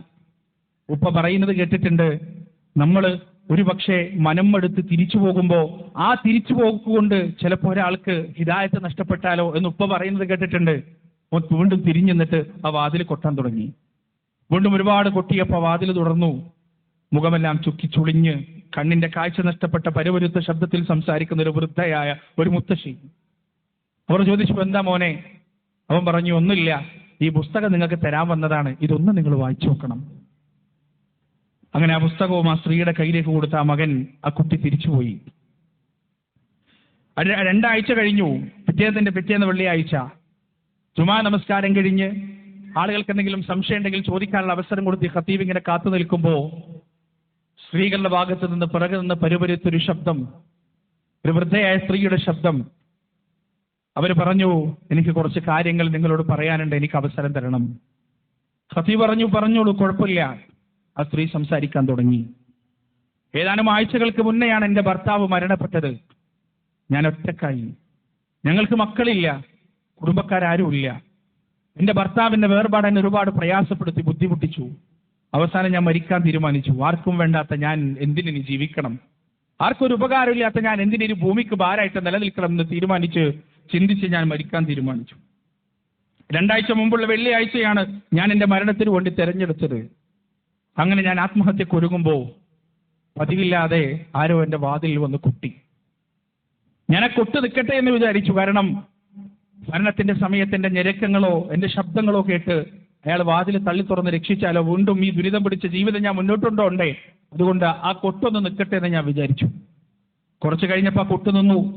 ഞാൻ വീണ്ടും എൻ്റെ ആത്മഹത്യയിലേക്ക് കടക്കാൻ പോകുമ്പോൾ ആ കൊട്ടു വീണ്ടും തുടർന്നു. ഇത് അങ്ങനെ നിലക്കില്ല എന്ന് എനിക്ക് മനസ്സിലായി. ഞാൻ എൻ്റെ വീടിൻ്റെ വാതിലിൻ്റെ അടുത്തേക്ക് നടന്നു. തുറന്നു നോക്കിയപ്പോ ഒരു ബാലനാണ്, ഒരു കുട്ടിയാണ്, ഒരു മോനാണ് പുറത്ത് നിൽക്കുന്നത്. അവൻ എന്നോട് പറഞ്ഞു, ഒരു പുസ്തകം തരാൻ വേണ്ടിയാണ്, ഇത് നിങ്ങൾ എന്തായാലും വായിക്കണം. ആ പുസ്തകം ഞാൻ വാങ്ങിച്ചു. ഒരു ചെറിയ കുട്ടി, അവൻ അത്ര സ്നേഹത്തോടെ തന്നതല്ലേ, ഇതുകൂടി വായിച്ചിട്ട് ഈ ലോകത്ത് എൻ്റെ ജീവിതം അവസാനിപ്പിക്കാമെന്ന് തീരുമാനിച്ചു. ഞാൻ എൻ്റെ തീന്മേശയ്ക്ക് വന്ന് അവിടെ ആ ചെയറിൽ ഇരുന്നു. ഞാൻ ആ പുസ്തകം വായിക്കാൻ തുടങ്ങി. ഞാൻ ആ പുസ്തകത്തിൽ മുഴുകിപ്പോയി. ആ പുസ്തകത്തിന്റെ ഓരോ വരികളും എന്നെ സ്നേഹത്തോടെ പുണരുന്നത് പോലെ എനിക്ക് തോന്നി. വളരെ ചെറിയൊരു പുസ്തകം, കാമണിക്കൂറോ അരമണിക്കൂറോ കൊണ്ട് വായിച്ചു തീർക്കാൻ കഴിയുന്ന ഒരു ചെറിയ ബുക്ക്ലെറ്റ്. അതിന്റെ ആ പുസ്തകത്തിന്റെ അവസാനത്തിലെത്തിയപ്പോ എൻ്റെ ജീവിതത്തിൽ ഒരു പുതു ഉന്മേഷം വന്നതുപോലെ എനിക്ക് തോന്നി. എനിക്ക് ആരൊക്കെയോ ഉണ്ട് എന്ന് എനിക്ക് തോന്നി. ആർക്കും വേണ്ടാത്തവളല്ല, ഈ ഭൂമിക്ക് ഭാരമായവളല്ല ഞാനെന്ന് എനിക്ക് മനസ്സിലായി. ഞാൻ ആ പുസ്തകം അടച്ചു വെച്ചു. എൻ്റെ ആത്മഹത്യയുടെ ശ്രമത്തിൽ നിന്ന് ഞാൻ പൂർണ്ണമായും പിന്മാറി. ഞാൻ ആ പുസ്തകത്തിൽ പറഞ്ഞതുപോലെ ഈ ഇസ്ലാമിനെ ഏൽക്കാൻ, ഈ ഇസ്ലാമിനെ സ്വീകരിക്കാൻ എൻ്റെ ഹൃദയം വെമ്പിൽ കൊണ്ടു. അങ്ങനെയാണ് ഞാൻ ഇവിടെ എത്തിയത്. എന്നെ നിങ്ങൾ സ്വീകരിക്കണം. എനിക്ക് നിങ്ങൾ ഇസ്ലാമിനെ കുറിച്ച് പറഞ്ഞു തരണം, പഠിപ്പിച്ചു തരണം. എനിക്ക് നിസ്കരിക്കണം, എനിക്ക് നിങ്ങളെ പോലെ ഖുർആൻ ഓതണം. ഇങ്ങനെ പറഞ്ഞ ആ സ്ത്രീ, പ്രിയപ്പെട്ടവരെ ആലോചിച്ച് നോക്ക്. ആ കുട്ടി അന്ന് അവിടെ പോയില്ലായിരുന്നെങ്കിൽ ഒരുപക്ഷെ ആ സ്ത്രീ ആത്മഹത്യ ചെയ്യുമായിരുന്നു. അവരെ കുഫറിൽ തന്നെ മരിച്ചു പോകുമായിരുന്നു. ദഅവത്തിന്റെ ഒരു ഫലം ഇതാണ്. എത്രയോ മനുഷ്യന്മാരുണ്ട് ബാർബർ ഷോപ്പിൽ മുടിമുറിക്കാൻ പോയിട്ട് അവിടെ ഉണ്ടായ ബുക്ക്ലെറ്റ് വായിച്ച് ഹിദായത്തിന്റെ വഴിയിലേക്ക് നടന്ന 10,000-കണക്കിന് മനുഷ്യന്മാർ ലോകത്തുണ്ട്. പ്രിയപ്പെട്ടവരെ, യാത്രയിൽ യാദൃശ്ചികമായി എവിടെ നിന്നും ഒരല്പസമയം എന്തോ കേട്ടിട്ട് നന്നായ ജീവിതം തന്നെ മാറി മറിഞ്ഞു പോയ എത്രയോ മനുഷ്യന്മാരുണ്ട്. ഏതാനും വാക്കുകൾ 5-10 മിനിറ്റ് കൊണ്ടുള്ള സംസാരത്തിൽ ജീവിതം മുഴുവൻ അടക്കി ഭരിച്ചിരുന്ന ലഹരിയെ മുഴുവൻ വലിച്ചെറിഞ്ഞിട്ട് ആ ലഹരിക്കെതിരെ ശക്തമായി പോരാടുന്നവരായി മാറിയ എത്രയോ മനുഷ്യന്മാർ നമ്മുടെ നാട്ടിലുണ്ട്. നാം നടത്തുന്ന പ്രബോധനത്തിന്റെ പ്രവർത്തനം ഒരിക്കലും ചെറുതാണ് എന്ന് നാം വിചാരിക്കരുത്. പ്രത്യേകിച്ച് ശിർക്ക് എന്താണെന്നും തൗഹീദ് എന്താണെന്നും ജനങ്ങൾക്ക് മനസ്സിലാക്കി കൊടുക്കാൻ നാം നടത്തുന്ന പ്രവർത്തനമുണ്ടല്ലോ, അതൊരിക്കലും ഫലം കാണാതിരിക്കില്ല എന്ന് നാം മനസ്സിലാക്കുക. അല്ലാഹുവിന്റെ റസൂൽ പറഞ്ഞല്ലോ, ലോകത്ത് കടന്നു വന്ന സകല പ്രവാചകന്മാരും വളരെ കൃത്യമായി ആദ്യമായി പറഞ്ഞു വെച്ചതാണ് തൗഹീദ് എന്നത്. മറ്റു വേദഗ്രന്ഥങ്ങളിൽ ഋഗ്വേദത്തിലും സാമവേദത്തിലും യജുർവേദത്തിലും അഥർവവേദത്തിലും എല്ലാം വളരെ കൃത്യമായി ഈ തൗഹീദിന്റെ വചനങ്ങൾ നമുക്ക് കൃത്യമായി കാണാൻ സാധിക്കും. ഹിരണ്യഗർഭഃ സമവർത്തദാഗ്രേ ഭൂതസ്യ ജാത പരിദേക ആസീത് സദാധാര പൃഥ്വിം ധ്യാമുതേമാം തസ്മൈ ദേവായ ഹവിഷാവിദേമ ആത്മദാ ബലദാ യസ്യ വിശ്വ ഉപാസതേ പ്രശിഷം യസ്യ ദേവ യസ്യ ഛായാമൃതം യസ്യ മൃത്യു തസ്മൈ ദേവായ ഹവിഷാവിദേമ. ഇങ്ങനെ തുടങ്ങി ഋഗ്വേദത്തിലും സാമവേദത്തിലും ഉപനിഷത്തുകളിലുമെല്ലാം വളരെ കൃത്യമായി തൗഹീദിന്റെ ഉദ്ഘോഷം കാണാൻ നമുക്ക് സാധിക്കും. ബൈബിളിലും കാണാം. സകല മതവേദ ഗ്രന്ഥങ്ങളിലും ഏകനായ ഒരു രക്ഷിതാവിനെ കുറിച്ച്, ഹിരണ്യഗർഭനെ കുറിച്ച്, വിരാട് പുരുഷനെ കുറിച്ച്, പരബ്രഹ്മത്തെ കുറിച്ച്, യഹോവയെ കുറിച്ച്, അള്ളാഹുവിനെ കുറിച്ച്, പരമകാരുണികനെ കുറിച്ച്, രാജാതിരാജനെ കുറിച്ച്, മാലിക്കുൽ മുലൂക്കിനെ കുറിച്ച് വിശദീകരിക്കുന്നതായി നമുക്ക് കാണാൻ സാധിക്കും. ഈ തൗഹീദാണ് പ്രിയപ്പെട്ടവരെ പ്രബോധനത്തിന്റെ ലിസ്റ്റിൽ ഒന്നാമതായി വരേണ്ടത്, ആദ്യമായി വരേണ്ടത്. ഈ തൗഹീദ് തകർക്കുക എന്നതാണ് പിശാചിന്റെ ഇബ്ലീസിന്റെ ദുർബോധനത്തിന്റെ ലിസ്റ്റിൽ ഒന്നാമതായി ഉള്ളത് എന്ന് നാം മനസ്സിലാക്കുക. പിശാചിന്റെ ദുർബോധനത്തിന്റെ മുൻഗണനാക്രമത്തിൽ രണ്ടാമതായി വരുന്നത് ബിദ്അത്താണ്. ജനങ്ങളെ ബിദ്അത്ത് ചെയ്തുകൊണ്ട് നശിപ്പിക്കുക. പരിശുദ്ധ ഖുർആനിൽ അല്ലാഹു സുബ്ഹാനഹു വ തആല വളരെ കൃത്യമായി പറയുന്നുണ്ട്. അല്ലാഹു പറയാൻ, ഖുൽ ഇൻ കുൻതും തുഹിബ്ബൂനല്ലാഹ് ഫത്തബിഊനി യുഹ്ബിബുകുമുല്ലാഹ് വയഗ്ഫിർ ലക്കും ദുനൂബകും വല്ലാഹു ഗഫൂറുർ റഹീം. നിങ്ങൾ അല്ലാഹുവിനെ ഇഷ്ടപ്പെടുന്നുണ്ടെങ്കിൽ നിങ്ങൾ എന്നെ സ്നേഹിക്കുക, എന്നെ പിൻപറ്റുകയും ചെയ്യുക. എങ്കിൽ അള്ളാഹു നിങ്ങളെ സ്നേഹിക്കുന്നതാണ്, അള്ളാഹു നിങ്ങൾക്ക് പുറത്തു തരുന്നതാണ്, മാപ്പ് നൽകുന്നതാണ്. പ്രിയപ്പെട്ടവരെ, അള്ളാന്റെ റസൂലിനെ പിൻപറ്റുക എന്നത്, പ്രവാചകനെ ചാണിന് ചാണായി മുഴത്തിന് മുഴമായി പിൻപറ്റുക എന്നത്, ആ പിൻപറ്റുന്ന സുന്നത്തിലേക്ക് ജനങ്ങളെ ക്ഷണിക്കുക എന്നത്, ആ പ്രവാചകനെ സ്നേഹിക്കുന്നതിലേക്ക് ജനങ്ങളെ ക്ഷണിക്കുക എന്നത് ഓരോ മുസ്ലിമിന്റെയും ബാധ്യതയാണ്. قل إن كان آباؤكم وأبناؤكم وإخوانكم وأزواجكم وعشيرتكم وأموال اقترفتموها وتجارة تخشون كسادها ومساكن ترضونها أحب إليكم من الله ورسوله وجهاد في سبيله فتربصوا حتى يأتي الله بأمره. വളരെ കൃത്യമായി അല്ലാഹു പറയുകയാണ്, നിങ്ങളുടെ ഉപ്പയോ നിങ്ങളുടെ മക്കളോ നിങ്ങളുടെ സഹോദരങ്ങളോ നിങ്ങളുടെ ഇണകളോ നിങ്ങളുടെ കുടുംബങ്ങളോ നിങ്ങളുടെ വീടുകളോ നിങ്ങളുടെ കച്ചവട സ്ഥാപനങ്ങളോ നിങ്ങളുടെ ഇടപാടുകളോ അഹബ്ബ ഇലൈക്കും മിനല്ലാഹി വറസൂലി, അല്ലാഹുവിനേക്കാൾ അവന്റെ പ്രവാചകനേക്കാൾ നിങ്ങൾക്ക് ഇഷ്ടപ്പെട്ടതാണെങ്കിൽ ഫതറബ്ബസൂ ഹത്താ യഅതിയല്ലാഹു ബിഅംരി, അല്ലാഹു നിങ്ങളുടെ കാര്യത്തിൽ ഒരു തീരുമാനമെടുക്കുന്നത് വരെ നിങ്ങൾ കാത്തിരിക്കുക. എത്ര കൃത്യമായിട്ടാണ് അല്ലാഹു പറഞ്ഞത്. പ്രിയപ്പെട്ടവരെ, പ്രവാചകനോടുള്ള സ്നേഹം എന്ന് പറഞ്ഞാൽ നബിദിനത്തിൽ വലിയ ഘോഷയാത്ര നടത്തലാണോ? അല്ല. അള്ളാന്റെ റസൂലിന്റെ പേരിൽ റബീഉൽ അവ്വൽ 12-ന് നാടിനുള്ള നെയ്ച്ചോറും ഇറച്ചിയും വെച്ച് വിതരണം ചെയ്യലാണോ? അല്ല. അള്ളാന്റെ റസൂലിനോടുള്ള സ്നേഹം വേഷത്തിൽ കാണണം, നടത്തത്തിൽ കാണണം, സംസാരത്തിൽ കാണണം, പ്രവർത്തനത്തിൽ കാണണം, ഇബാദത്തുകളിൽ കാണണം, ഇത്തിബായിൽ കാണണം, എല്ലാത്തിലും കാണണം. ഈ മതത്തിന്റെ വിഷയത്തിൽ ഒരു കാര്യം ഞാൻ ചെയ്യുമ്പോൾ അതിന് 1400 കൊല്ലത്തിൽ കുറച്ചുള്ള പഴക്കം പറ്റൂല, അത് തികയില്ല എന്ന ഉറച്ച തീരുമാനവും ഉറച്ച ബോധ്യവും നമുക്കുണ്ടാവണം. ഒരു കാര്യം ഞാൻ ചെയ്താൽ, ഒരു ദിക്ർ ഞാൻ ചൊല്ലിയാൽ അത് നേരെ പിറകോട്ടെടുത്തു കഴിഞ്ഞാൽ 300 കൊല്ലങ്ങൾക്ക് മുമ്പ് നിന്നു പോകരുത്, 500 കൊല്ലങ്ങൾക്ക് മുമ്പ് നിന്നു പോകരുത്, 1000 കൊല്ലങ്ങൾക്ക് മുമ്പ് നിന്നു പോകരുത്, 1300 കൊല്ലങ്ങൾക്ക് മുമ്പ് നിന്നു പോകരുത്. 1400 കൊല്ലത്തിനപ്പുറത്തേക്ക് റസൂലുള്ളാഹി സ്വല്ലല്ലാഹു അലൈഹി വസല്ലമയുടെ ജീവിത കാലഘട്ടത്തിൽ നിൽക്കുന്ന പ്രവർത്തനം മാത്രമേ ദീനിന്റെ വിഷയത്തിൽ ചെയ്യാൻ പാടുള്ളൂ. അതല്ലാത്തതൊന്നും ചെയ്യരുത്. ഈ ഒരു ദഅവത്ത്, ഇതാണ് മുൻഗണനാക്രമത്തിൽ രണ്ടാമത്തേത്. ഈ ബിദ്അത്തിന്റെ ഏറ്റവും വലിയ അപകടം എന്താ അറിയാം നിങ്ങൾ? ബിദ്അത്തിന്റെ ഏറ്റവും വലിയ അപകടം, വ്യഭിചരിക്കുന്നവൻ അറിയാം ഞാൻ ചെയ്യുന്നത് നരകത്തിലേക്ക് പോകുന്ന പണിയാണ്, തക്കുന്നവനറിയാം ഞാൻ ചെയ്യുന്ന നരകത്തിലേക്ക് പോകുന്ന പണിയാണ്. പക്ഷേ ബിദ്അത്ത് ചെയ്യുന്ന ഒരു മനുഷ്യനെ സംബന്ധിച്ചിടത്തോളം അവൻ വിചാരിക്കുന്നത് താൻ എന്തോ വലിയ സുഹൃതം ചെയ്യുന്നു എന്നതാണ്, വലിയ സൽക്കർമ്മം ചെയ്യുന്നു, ഇതെന്നെ സ്വർഗത്തിലെത്തിക്കുമെന്ന വിശ്വാസത്തിലാണ് ആ മനുഷ്യൻ ബിദ്അത്ത് ചെയ്യുന്നത്. അവൻ ഒരിക്കലും രക്ഷപ്പെടൂല, അവനൊരിക്കലും നന്നാവില്ല. അതുകൊണ്ടാണ് പിശാച് ബിദ്അത്തിൽ മനുഷ്യനെ തളച്ചിടുന്നത്. പ്രിയപ്പെട്ടവരെ, ഈ പിശാചിന്റെ ചങ്ങലക്കെട്ടിനെയാണ് രണ്ടാമതായി നാം തകർക്കേണ്ടത്. എന്താണ് യഥാർത്ഥത്തിൽ സുന്നത്ത്, എന്താണ് യഥാർത്ഥത്തിൽ പ്രവാചക ചര്യ എന്ന് ജനങ്ങൾക്ക്, മാലോകർക്ക് പഠിപ്പിച്ചു കൊടുക്കാൻ നമുക്ക് കഴിയേണ്ടതുണ്ട്. മൂന്നാമത്തെ ദുർബോധനത്തിന്റെ വല എന്ന് പറയുന്നത് വൻ പാപങ്ങളാണ്. ഈ ശിർക്കിൽ ഒരു മനുഷ്യനെ കീഴ്പ്പെടുത്താൻ പിശാചിന് പറ്റിയിട്ടില്ല. വിദേഹത്തിൽ നിന്നും അവൻ രക്ഷപ്പെട്ടു. മൂന്നാമതായി പിശാച് അവരിലേക്ക് വരിക വൻ പാപങ്ങളിലൂടെയായിരിക്കും. വൻ പാപങ്ങൾ ചെയ്യിക്കാൻ അവനെ പ്രേരിപ്പിച്ചുകൊണ്ടേയിരിക്കും. അതിനുള്ള സാഹചര്യങ്ങൾ അവന്റെ മുന്നിൽ ഒരുക്കി കൊടുത്തുകൊണ്ടേയിരിക്കും. അതിലും അവനെ കീഴ്പ്പെടുത്താൻ കഴിഞ്ഞിട്ടില്ലെങ്കിൽ ചെറുപാപങ്ങളിൽ കൊണ്ട് അവരെ തളക്കാൻ ശ്രമിക്കും. ചെറുപാപങ്ങൾ ജീവിതത്തെ എമ്പാടും ചെയ്യിക്കുക, എന്നിട്ട് ആ ചെറുപാപങ്ങളുടെ ആധിക്യത്തിൽ ആ മനുഷ്യനെ നരകത്തിലെത്തിക്കാനുള്ള പണിയെടുക്കുക. അതാണ് നാലാമതായി ചെയ്യുക. അഞ്ചാമതായി പ്രിയപ്പെട്ടവരെ, ശൈത്താൻ ചെയ്യുന്ന പണി, ഒരാൾ ശിർക്കിൽ നിന്നും രക്ഷപ്പെട്ടു, ബിദ്അത്തിൽ നിന്നും രക്ഷപ്പെട്ടു, വൻപാപങ്ങളിൽ നിന്നും രക്ഷപ്പെട്ടു, ചെറുപാപങ്ങളിൽ നിന്നും രക്ഷപ്പെട്ടു, എന്നിട്ട് അവസാനം അയാളെ പിശാച് ചെയ്യിക്കുന്നത് അറിയോ? സ്വർഗത്തിൽ അവൻ ഉയർന്ന ദറജയിലെത്താനുള്ള എല്ലാ മാർഗങ്ങളും അടച്ചിടും. പ്രതിഫലം കൂടുതൽ കിട്ടുന്ന കർമ്മങ്ങൾ അവനെ കൊണ്ട് ചെയ്യിക്കൂല, പ്രതിഫലം കുറഞ്ഞ കർമ്മങ്ങൾ ചെയ്യിക്കും. നിങ്ങൾ കണ്ടിട്ടില്ലേ, ചില മനുഷ്യന്മാർ 24 മണിക്കൂറും പള്ളിയിലിരിക്കും, സദാസമയം പള്ളിയിൽ ഇങ്ങനെ ഇരുന്ന് നിസ്കരിച്ച് ദിക്ർ ചൊല്ലി ഖുർആൻ ഓതി പുറത്തേക്ക് സമൂഹത്തിലേക്ക് ഇറങ്ങി ദഅവത്ത് നടത്തിയാൽ, ലാ ഇലാഹ ഇല്ലല്ലാഹ് പറഞ്ഞു കൊടുത്താൽ, മുഹമ്മദ് റസൂലുള്ളാഹി പറഞ്ഞു കൊടുത്താൽ, സമൂഹത്തിൽ അടഞ്ഞുകൂടിയിരിക്കുന്ന അന്ധകാരങ്ങളെയും അന്ധവിശ്വാസങ്ങളെയും ജീർണതകളെയും ശക്തിയുക്തം എതിർത്താൽ അവനെ കാത്തിരിക്കുന്നത് വലിയ പ്രതിഫലമാണ്. ആ പ്രതിഫലത്തിൽ നിന്ന് പിശാച് അവനെ തടയും, അവനെ പള്ളിക്കുള്ളിൽ ഒതുക്കിക്കളയും, വീട്ടിന്റെ ഉള്ളിൽ ഒതുക്കിക്കളയും. ഇതും പിശാചിന്റെ ശ്രമമാണ് എന്ന് പ്രിയപ്പെട്ടവരെ നാം മനസ്സിലാക്കുക. ദഅവത്ത് പോലെയുള്ള അള്ളാഹുവിന്റെ മാർഗത്തിലുള്ള പ്രവർത്തനം പോലെയുള്ള വലിയ സൽക്കർമ്മങ്ങളിൽ നിന്ന് മനുഷ്യനെ തടയിടാൻ അവൻ ശ്രമിച്ചുകൊണ്ടേയിരിക്കും.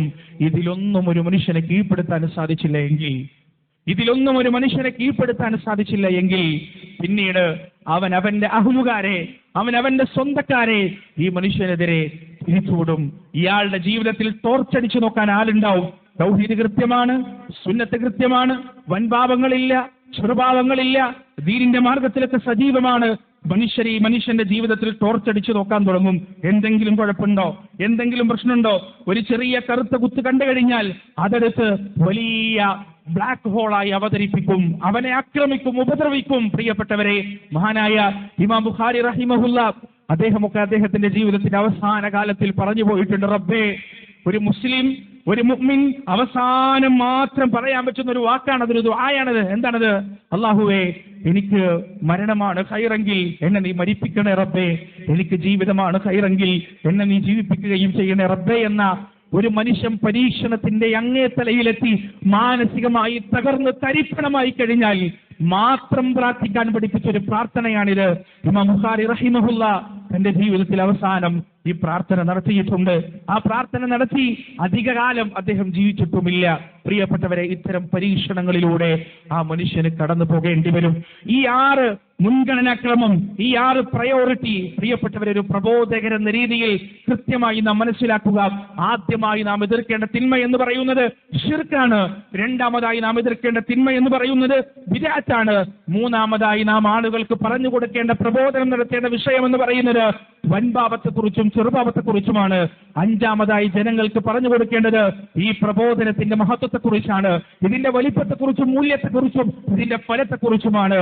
ആറാമതായി ഈ മേഖലയിൽ സജീവമാകുമ്പോ അള്ളാഹുവിന്റെ വഹ്ദാനിയത്ത് പറയുമ്പോ വരാൻ സാധ്യതയുള്ള കൂരമ്പുകളെ പൂച്ചെണ്ടുകളായി സ്വീകരിക്കാനുള്ള ഹൃദയസന്നദ്ധത അവർക്ക് ഉണ്ടാക്കിയെടുക്കുക എന്നതാണ്. ഇന്നലകളിലെ പ്രവാചകന്മാർ പ്രിയപ്പെട്ടവരെ പൂച്ചെണ്ടുകളും ഹർഷാരവങ്ങളും അഭിനന്ദനങ്ങളും ഏറ്റിട്ടല്ല ഈ പ്രബോധനത്തിന്റെ ഭീതിയിൽ സജീവമായത്. നീർച്ചവാളുകൊണ്ട് നേരെ പിളർക്കപ്പെട്ടുപോയ പ്രവാചകന്മാരുണ്ട്. സ്വന്തം മുന്നിൽ വെച്ച് മക്കളും ഭാര്യയും ചുട്ടുകൊല്ലപ്പെട്ട പ്രവാചകന്മാരുണ്ട്. സ്വന്തം പ്രിയപ്പെട്ട അനുയായികളുടെ കരൾ കടിച്ചു പറിച്ച് തുപ്പി ആ രംഗം കാണേണ്ടി വന്ന പ്രവാചകന്മാരുണ്ട്. എന്തെല്ലാം വേദനകൾ, എന്തെല്ലാം പ്രയാസങ്ങൾ.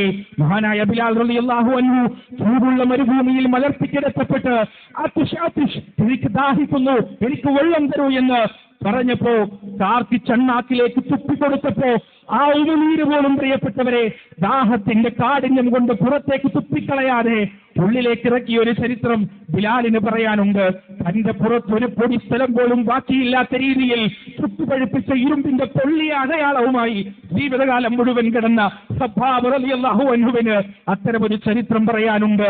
ഐശ്വര്യത്തിന്റെ മടിത്തട്ടിൽ വായിൽ വെള്ളിക്കരണ്ടിയുമായി ജനിച്ചു വീണ് ജീവിതത്തിൽ ആഗ്രഹവും സാധിക്കാതെ പോയിട്ടില്ലാത്ത മക്കയിലെ ട്രെൻഡ് സെറ്റർ, മക്കയിലെ യുവാക്കളുടെ യുവതികളുടെ രോമാഞ്ചമായിരുന്ന മഹാനായ മുസ്അബ് ഇബ്നു ഉമൈർ റളിയല്ലാഹു അൻഹു തലമറച്ചാൽ കാലുമറക്കാൻ കഴിയാത്ത, കാലുമറച്ചാൽ തലമറക്കാൻ കഴിയാത്ത അത്രയും ഒരു കഫൻ പുടവയ്ക്ക് വേണ്ടിയുള്ള വക പോലുമില്ലാത്ത രീതിയിൽ ലോകത്ത് നിന്ന് വിട പറഞ്ഞു പോകേണ്ടി വന്നിട്ടുണ്ടെങ്കിൽ പ്രിയപ്പെട്ടവരെ ഇസ്ലാമിന്റെ ഒന്നാമത്തെ അംബാസഡറായി മദീനയിലേക്ക് റസൂലുള്ളാഹി സ്വല്ലല്ലാഹു അലൈഹി വസല്ലം പറഞ്ഞയച്ച ആളാണ് മുസ്അബ് ഇബ്നു ഉമൈർ റളിയല്ലാഹു അൻഹു. ആ മനുഷ്യൻ മക്കയുടെ തെരുവീതികളെ താൻ ധരിച്ച വസ്ത്രം കൊണ്ടും താൻ പൂശിയ സുഗന്ധം കൊണ്ടും പുളകം കൊള്ളിച്ചിരുന്ന മനുഷ്യൻ, അദ്ദേഹം പ്രവാചകനും സഹാബത്തും കൂടിയിരിക്കുമ്പോ ഒരിക്കൽ കടന്നുപോയി കീറിപ്പറിഞ്ഞ വസ്ത്രങ്ങളുമായി ഒരു ഫക്കീറിനെ പോലെ, ഒരു മിസ്കീനിനെ പോലെ നടന്നുപോയപ്പോ അള്ളാന്റെ റസൂൽ കൈ ചൂണ്ടിയിട്ട് പറഞ്ഞിട്ടുണ്ട്, അതാ ആ മനുഷ്യനെ കണ്ടോ, മക്കയിലെ കുബേരൻ, മക്കയിലെ ധനികൻ, അദ്ദേഹത്തെ മാതാപിതാക്കൾ സ്നേഹിച്ചതുപോലെ മറ്റൊരു മാതാപിതാക്കൾ ഒരു മക്കളെയും സ്നേഹിച്ചിട്ടില്ല എന്ന് അള്ളാന്റെ റസൂൽ മുസ്അബിനെ ചൂണ്ടിക്കാണിക്കുകയാണ്. അള്ളാഹിനോടുള്ള സ്നേഹം കൊണ്ട്, പ്രവാചകനോടുള്ള സ്നേഹം കൊണ്ട് എല്ലാം ഉപേക്ഷിച്ചു, എല്ലാം വേണ്ടാന്ന് വെച്ചു. ഇന്നിതാ ഫക്കീറിനെ പോലെ ജീവിക്കുന്നു, അതുപോലെ തന്നെ മരണമടയുകയും ചെയ്യുന്നു. ഇന്നലകളിൽ എത്രയെത്ര മനുഷ്യന്മാർ പ്രിയപ്പെട്ടവരെ കുന്നോളം സൗഭാഗ്യങ്ങൾ മുന്നിലുണ്ടായിട്ടും ഈ പ്രബോധനത്തിന് വേണ്ടി എല്ലാം തട്ടിക്കളഞ്ഞ് വളരെ നിസ്സാരമായി വലിച്ചെറിഞ്ഞ നമ്മുടെ പ്രിയപ്പെട്ട പ്രവാചകൻ സല്ലല്ലാഹു അലൈഹി വസല്ലം പോലും മക്കയിലെ രാജാവായി വാഴിക്കാമെന്ന് ഖുറൈശികൾ പറഞ്ഞു, കൈനിറയെ പൊന്നും പണവും തരാമെന്ന് പറഞ്ഞു, മാദകത്തിടമ്പുകളെ പറയുന്ന രീതിയിൽ കൂട്ടിത്തരാമെന്ന് പറഞ്ഞു. റസൂലുള്ളാഹിന്റെ മറുപടി എന്താണെന്നറിയുമോ? എന്റെ വലത് കൈയിലേക്ക് സൂര്യനെയും ഇടത് കൈയിലേക്ക് ചന്ദ്രനെയും വെച്ചു തന്നിട്ട് ഈ ഉദ്യമത്തിൽ നിന്ന് പിന്മാറാൻ നിങ്ങൾ എന്നോട് പറഞ്ഞാൽ അതിന് ഞാൻ തയ്യാറല്ല എന്ന് ഉച്ചസ്ഥരം പ്രഖ്യാപിച്ച റസൂലുള്ളാഹി സ്വല്ലല്ലാഹു അലൈഹി വസല്ലം പ്രബോധനമെന്ന് പറയുന്ന പ്രവർത്തനത്തിന് അത്രമാത്രം മൂല്യമുള്ളതുകൊണ്ടാണ്, അത്രമാത്രം വിലയുള്ളത് കൊണ്ടാണ് ഒരു ഭൗതിക സൗഭാഗ്യങ്ങൾക്ക് മുന്നിലും ബലി കഴിക്കപ്പെടാൻ പാടില്ലാത്ത, ഒരു ഭൗതിക സൗഭാഗ്യങ്ങൾക്ക് മുന്നിലും വലിച്ചെറിയപ്പെടാൻ പാടില്ലാത്ത ദൗത്യമാണ് പ്രിയപ്പെട്ടവരെ പ്രബോധനം എന്ന് പറയുന്നത്. ആ പ്രബോധനത്തിന്റെ വീതിയിൽ സജീവമാകുമ്പോ എല്ലാ പ്രവാചകന്മാരും പഠിപ്പിച്ചിരുന്ന ഒരു സംഗതിയുണ്ട്, വലാ യഖാഫൂന ലൗമത ലായിം. ഒരു വിമർശകന്റെയും വിമർശനത്തെ ഭയക്കാതെ പടച്ചോൻ പറയാൻ ഏൽപ്പിച്ച കാര്യം ഏത് കൊട്ടാരത്തിലും ചെന്ന് പറയാൻ കഴിയുന്ന, ഏത് രാജാവിന്റെ മുന്നിലും ചെന്ന് പറയാൻ കഴിയുന്ന, ഏത് സദസ്സിന്റെ മുന്നിലും വെട്ടിത്തുറന്ന് പറയാൻ കഴിയുന്നവനായിരിക്കണം ഒരു പ്രബോധകൻ. മഹാനായ ഹബീബ് റളിയല്ലാഹു അൻഹു മുസൈലിമത്തുൽ കദ്ദാബിന്റെ മുന്നിൽ ചെന്ന് അള്ളാന്റെ റസൂലിന്റെ ദൗത്യം പറഞ്ഞപ്പോ അവിടുത്തെ തുടയിൽ നിന്ന് പച്ചയിറച്ചി മുറിച്ചെടുത്ത് ചോരയരിക്കുന്ന മാംസത്തിന്റെ തുണ്ടം കാണിച്ചിട്ട് നീ നിന്റെ ദൗത്യത്തിൽ നിന്ന് പിന്മാറാൻ തയ്യാറുണ്ടെന്ന് ചോദിച്ചപ്പോ ഹബീബ് പറഞ്ഞൊരു മറുപടിയുണ്ട്. എന്താണെന്നറിയോ? ഇല്ല, അഷ്ഹദു അന്ന മുഹമ്മദ് റസൂലുള്ളാഹ്, മുഹമ്മദ് അല്ലാഹുവിന്റെ പ്രവാചകനാണെന്ന് ഞാനിതാ സാക്ഷ്യം വഹിക്കുന്നു. വഅഷ്ഹദു അന്നക കദ്ദാബ്, നീ കള്ളനാണെന്നും നീ കള്ളപ്രവാചകനാണെന്നും ഞാനിതാ സാക്ഷ്യം വഹിക്കുന്നു.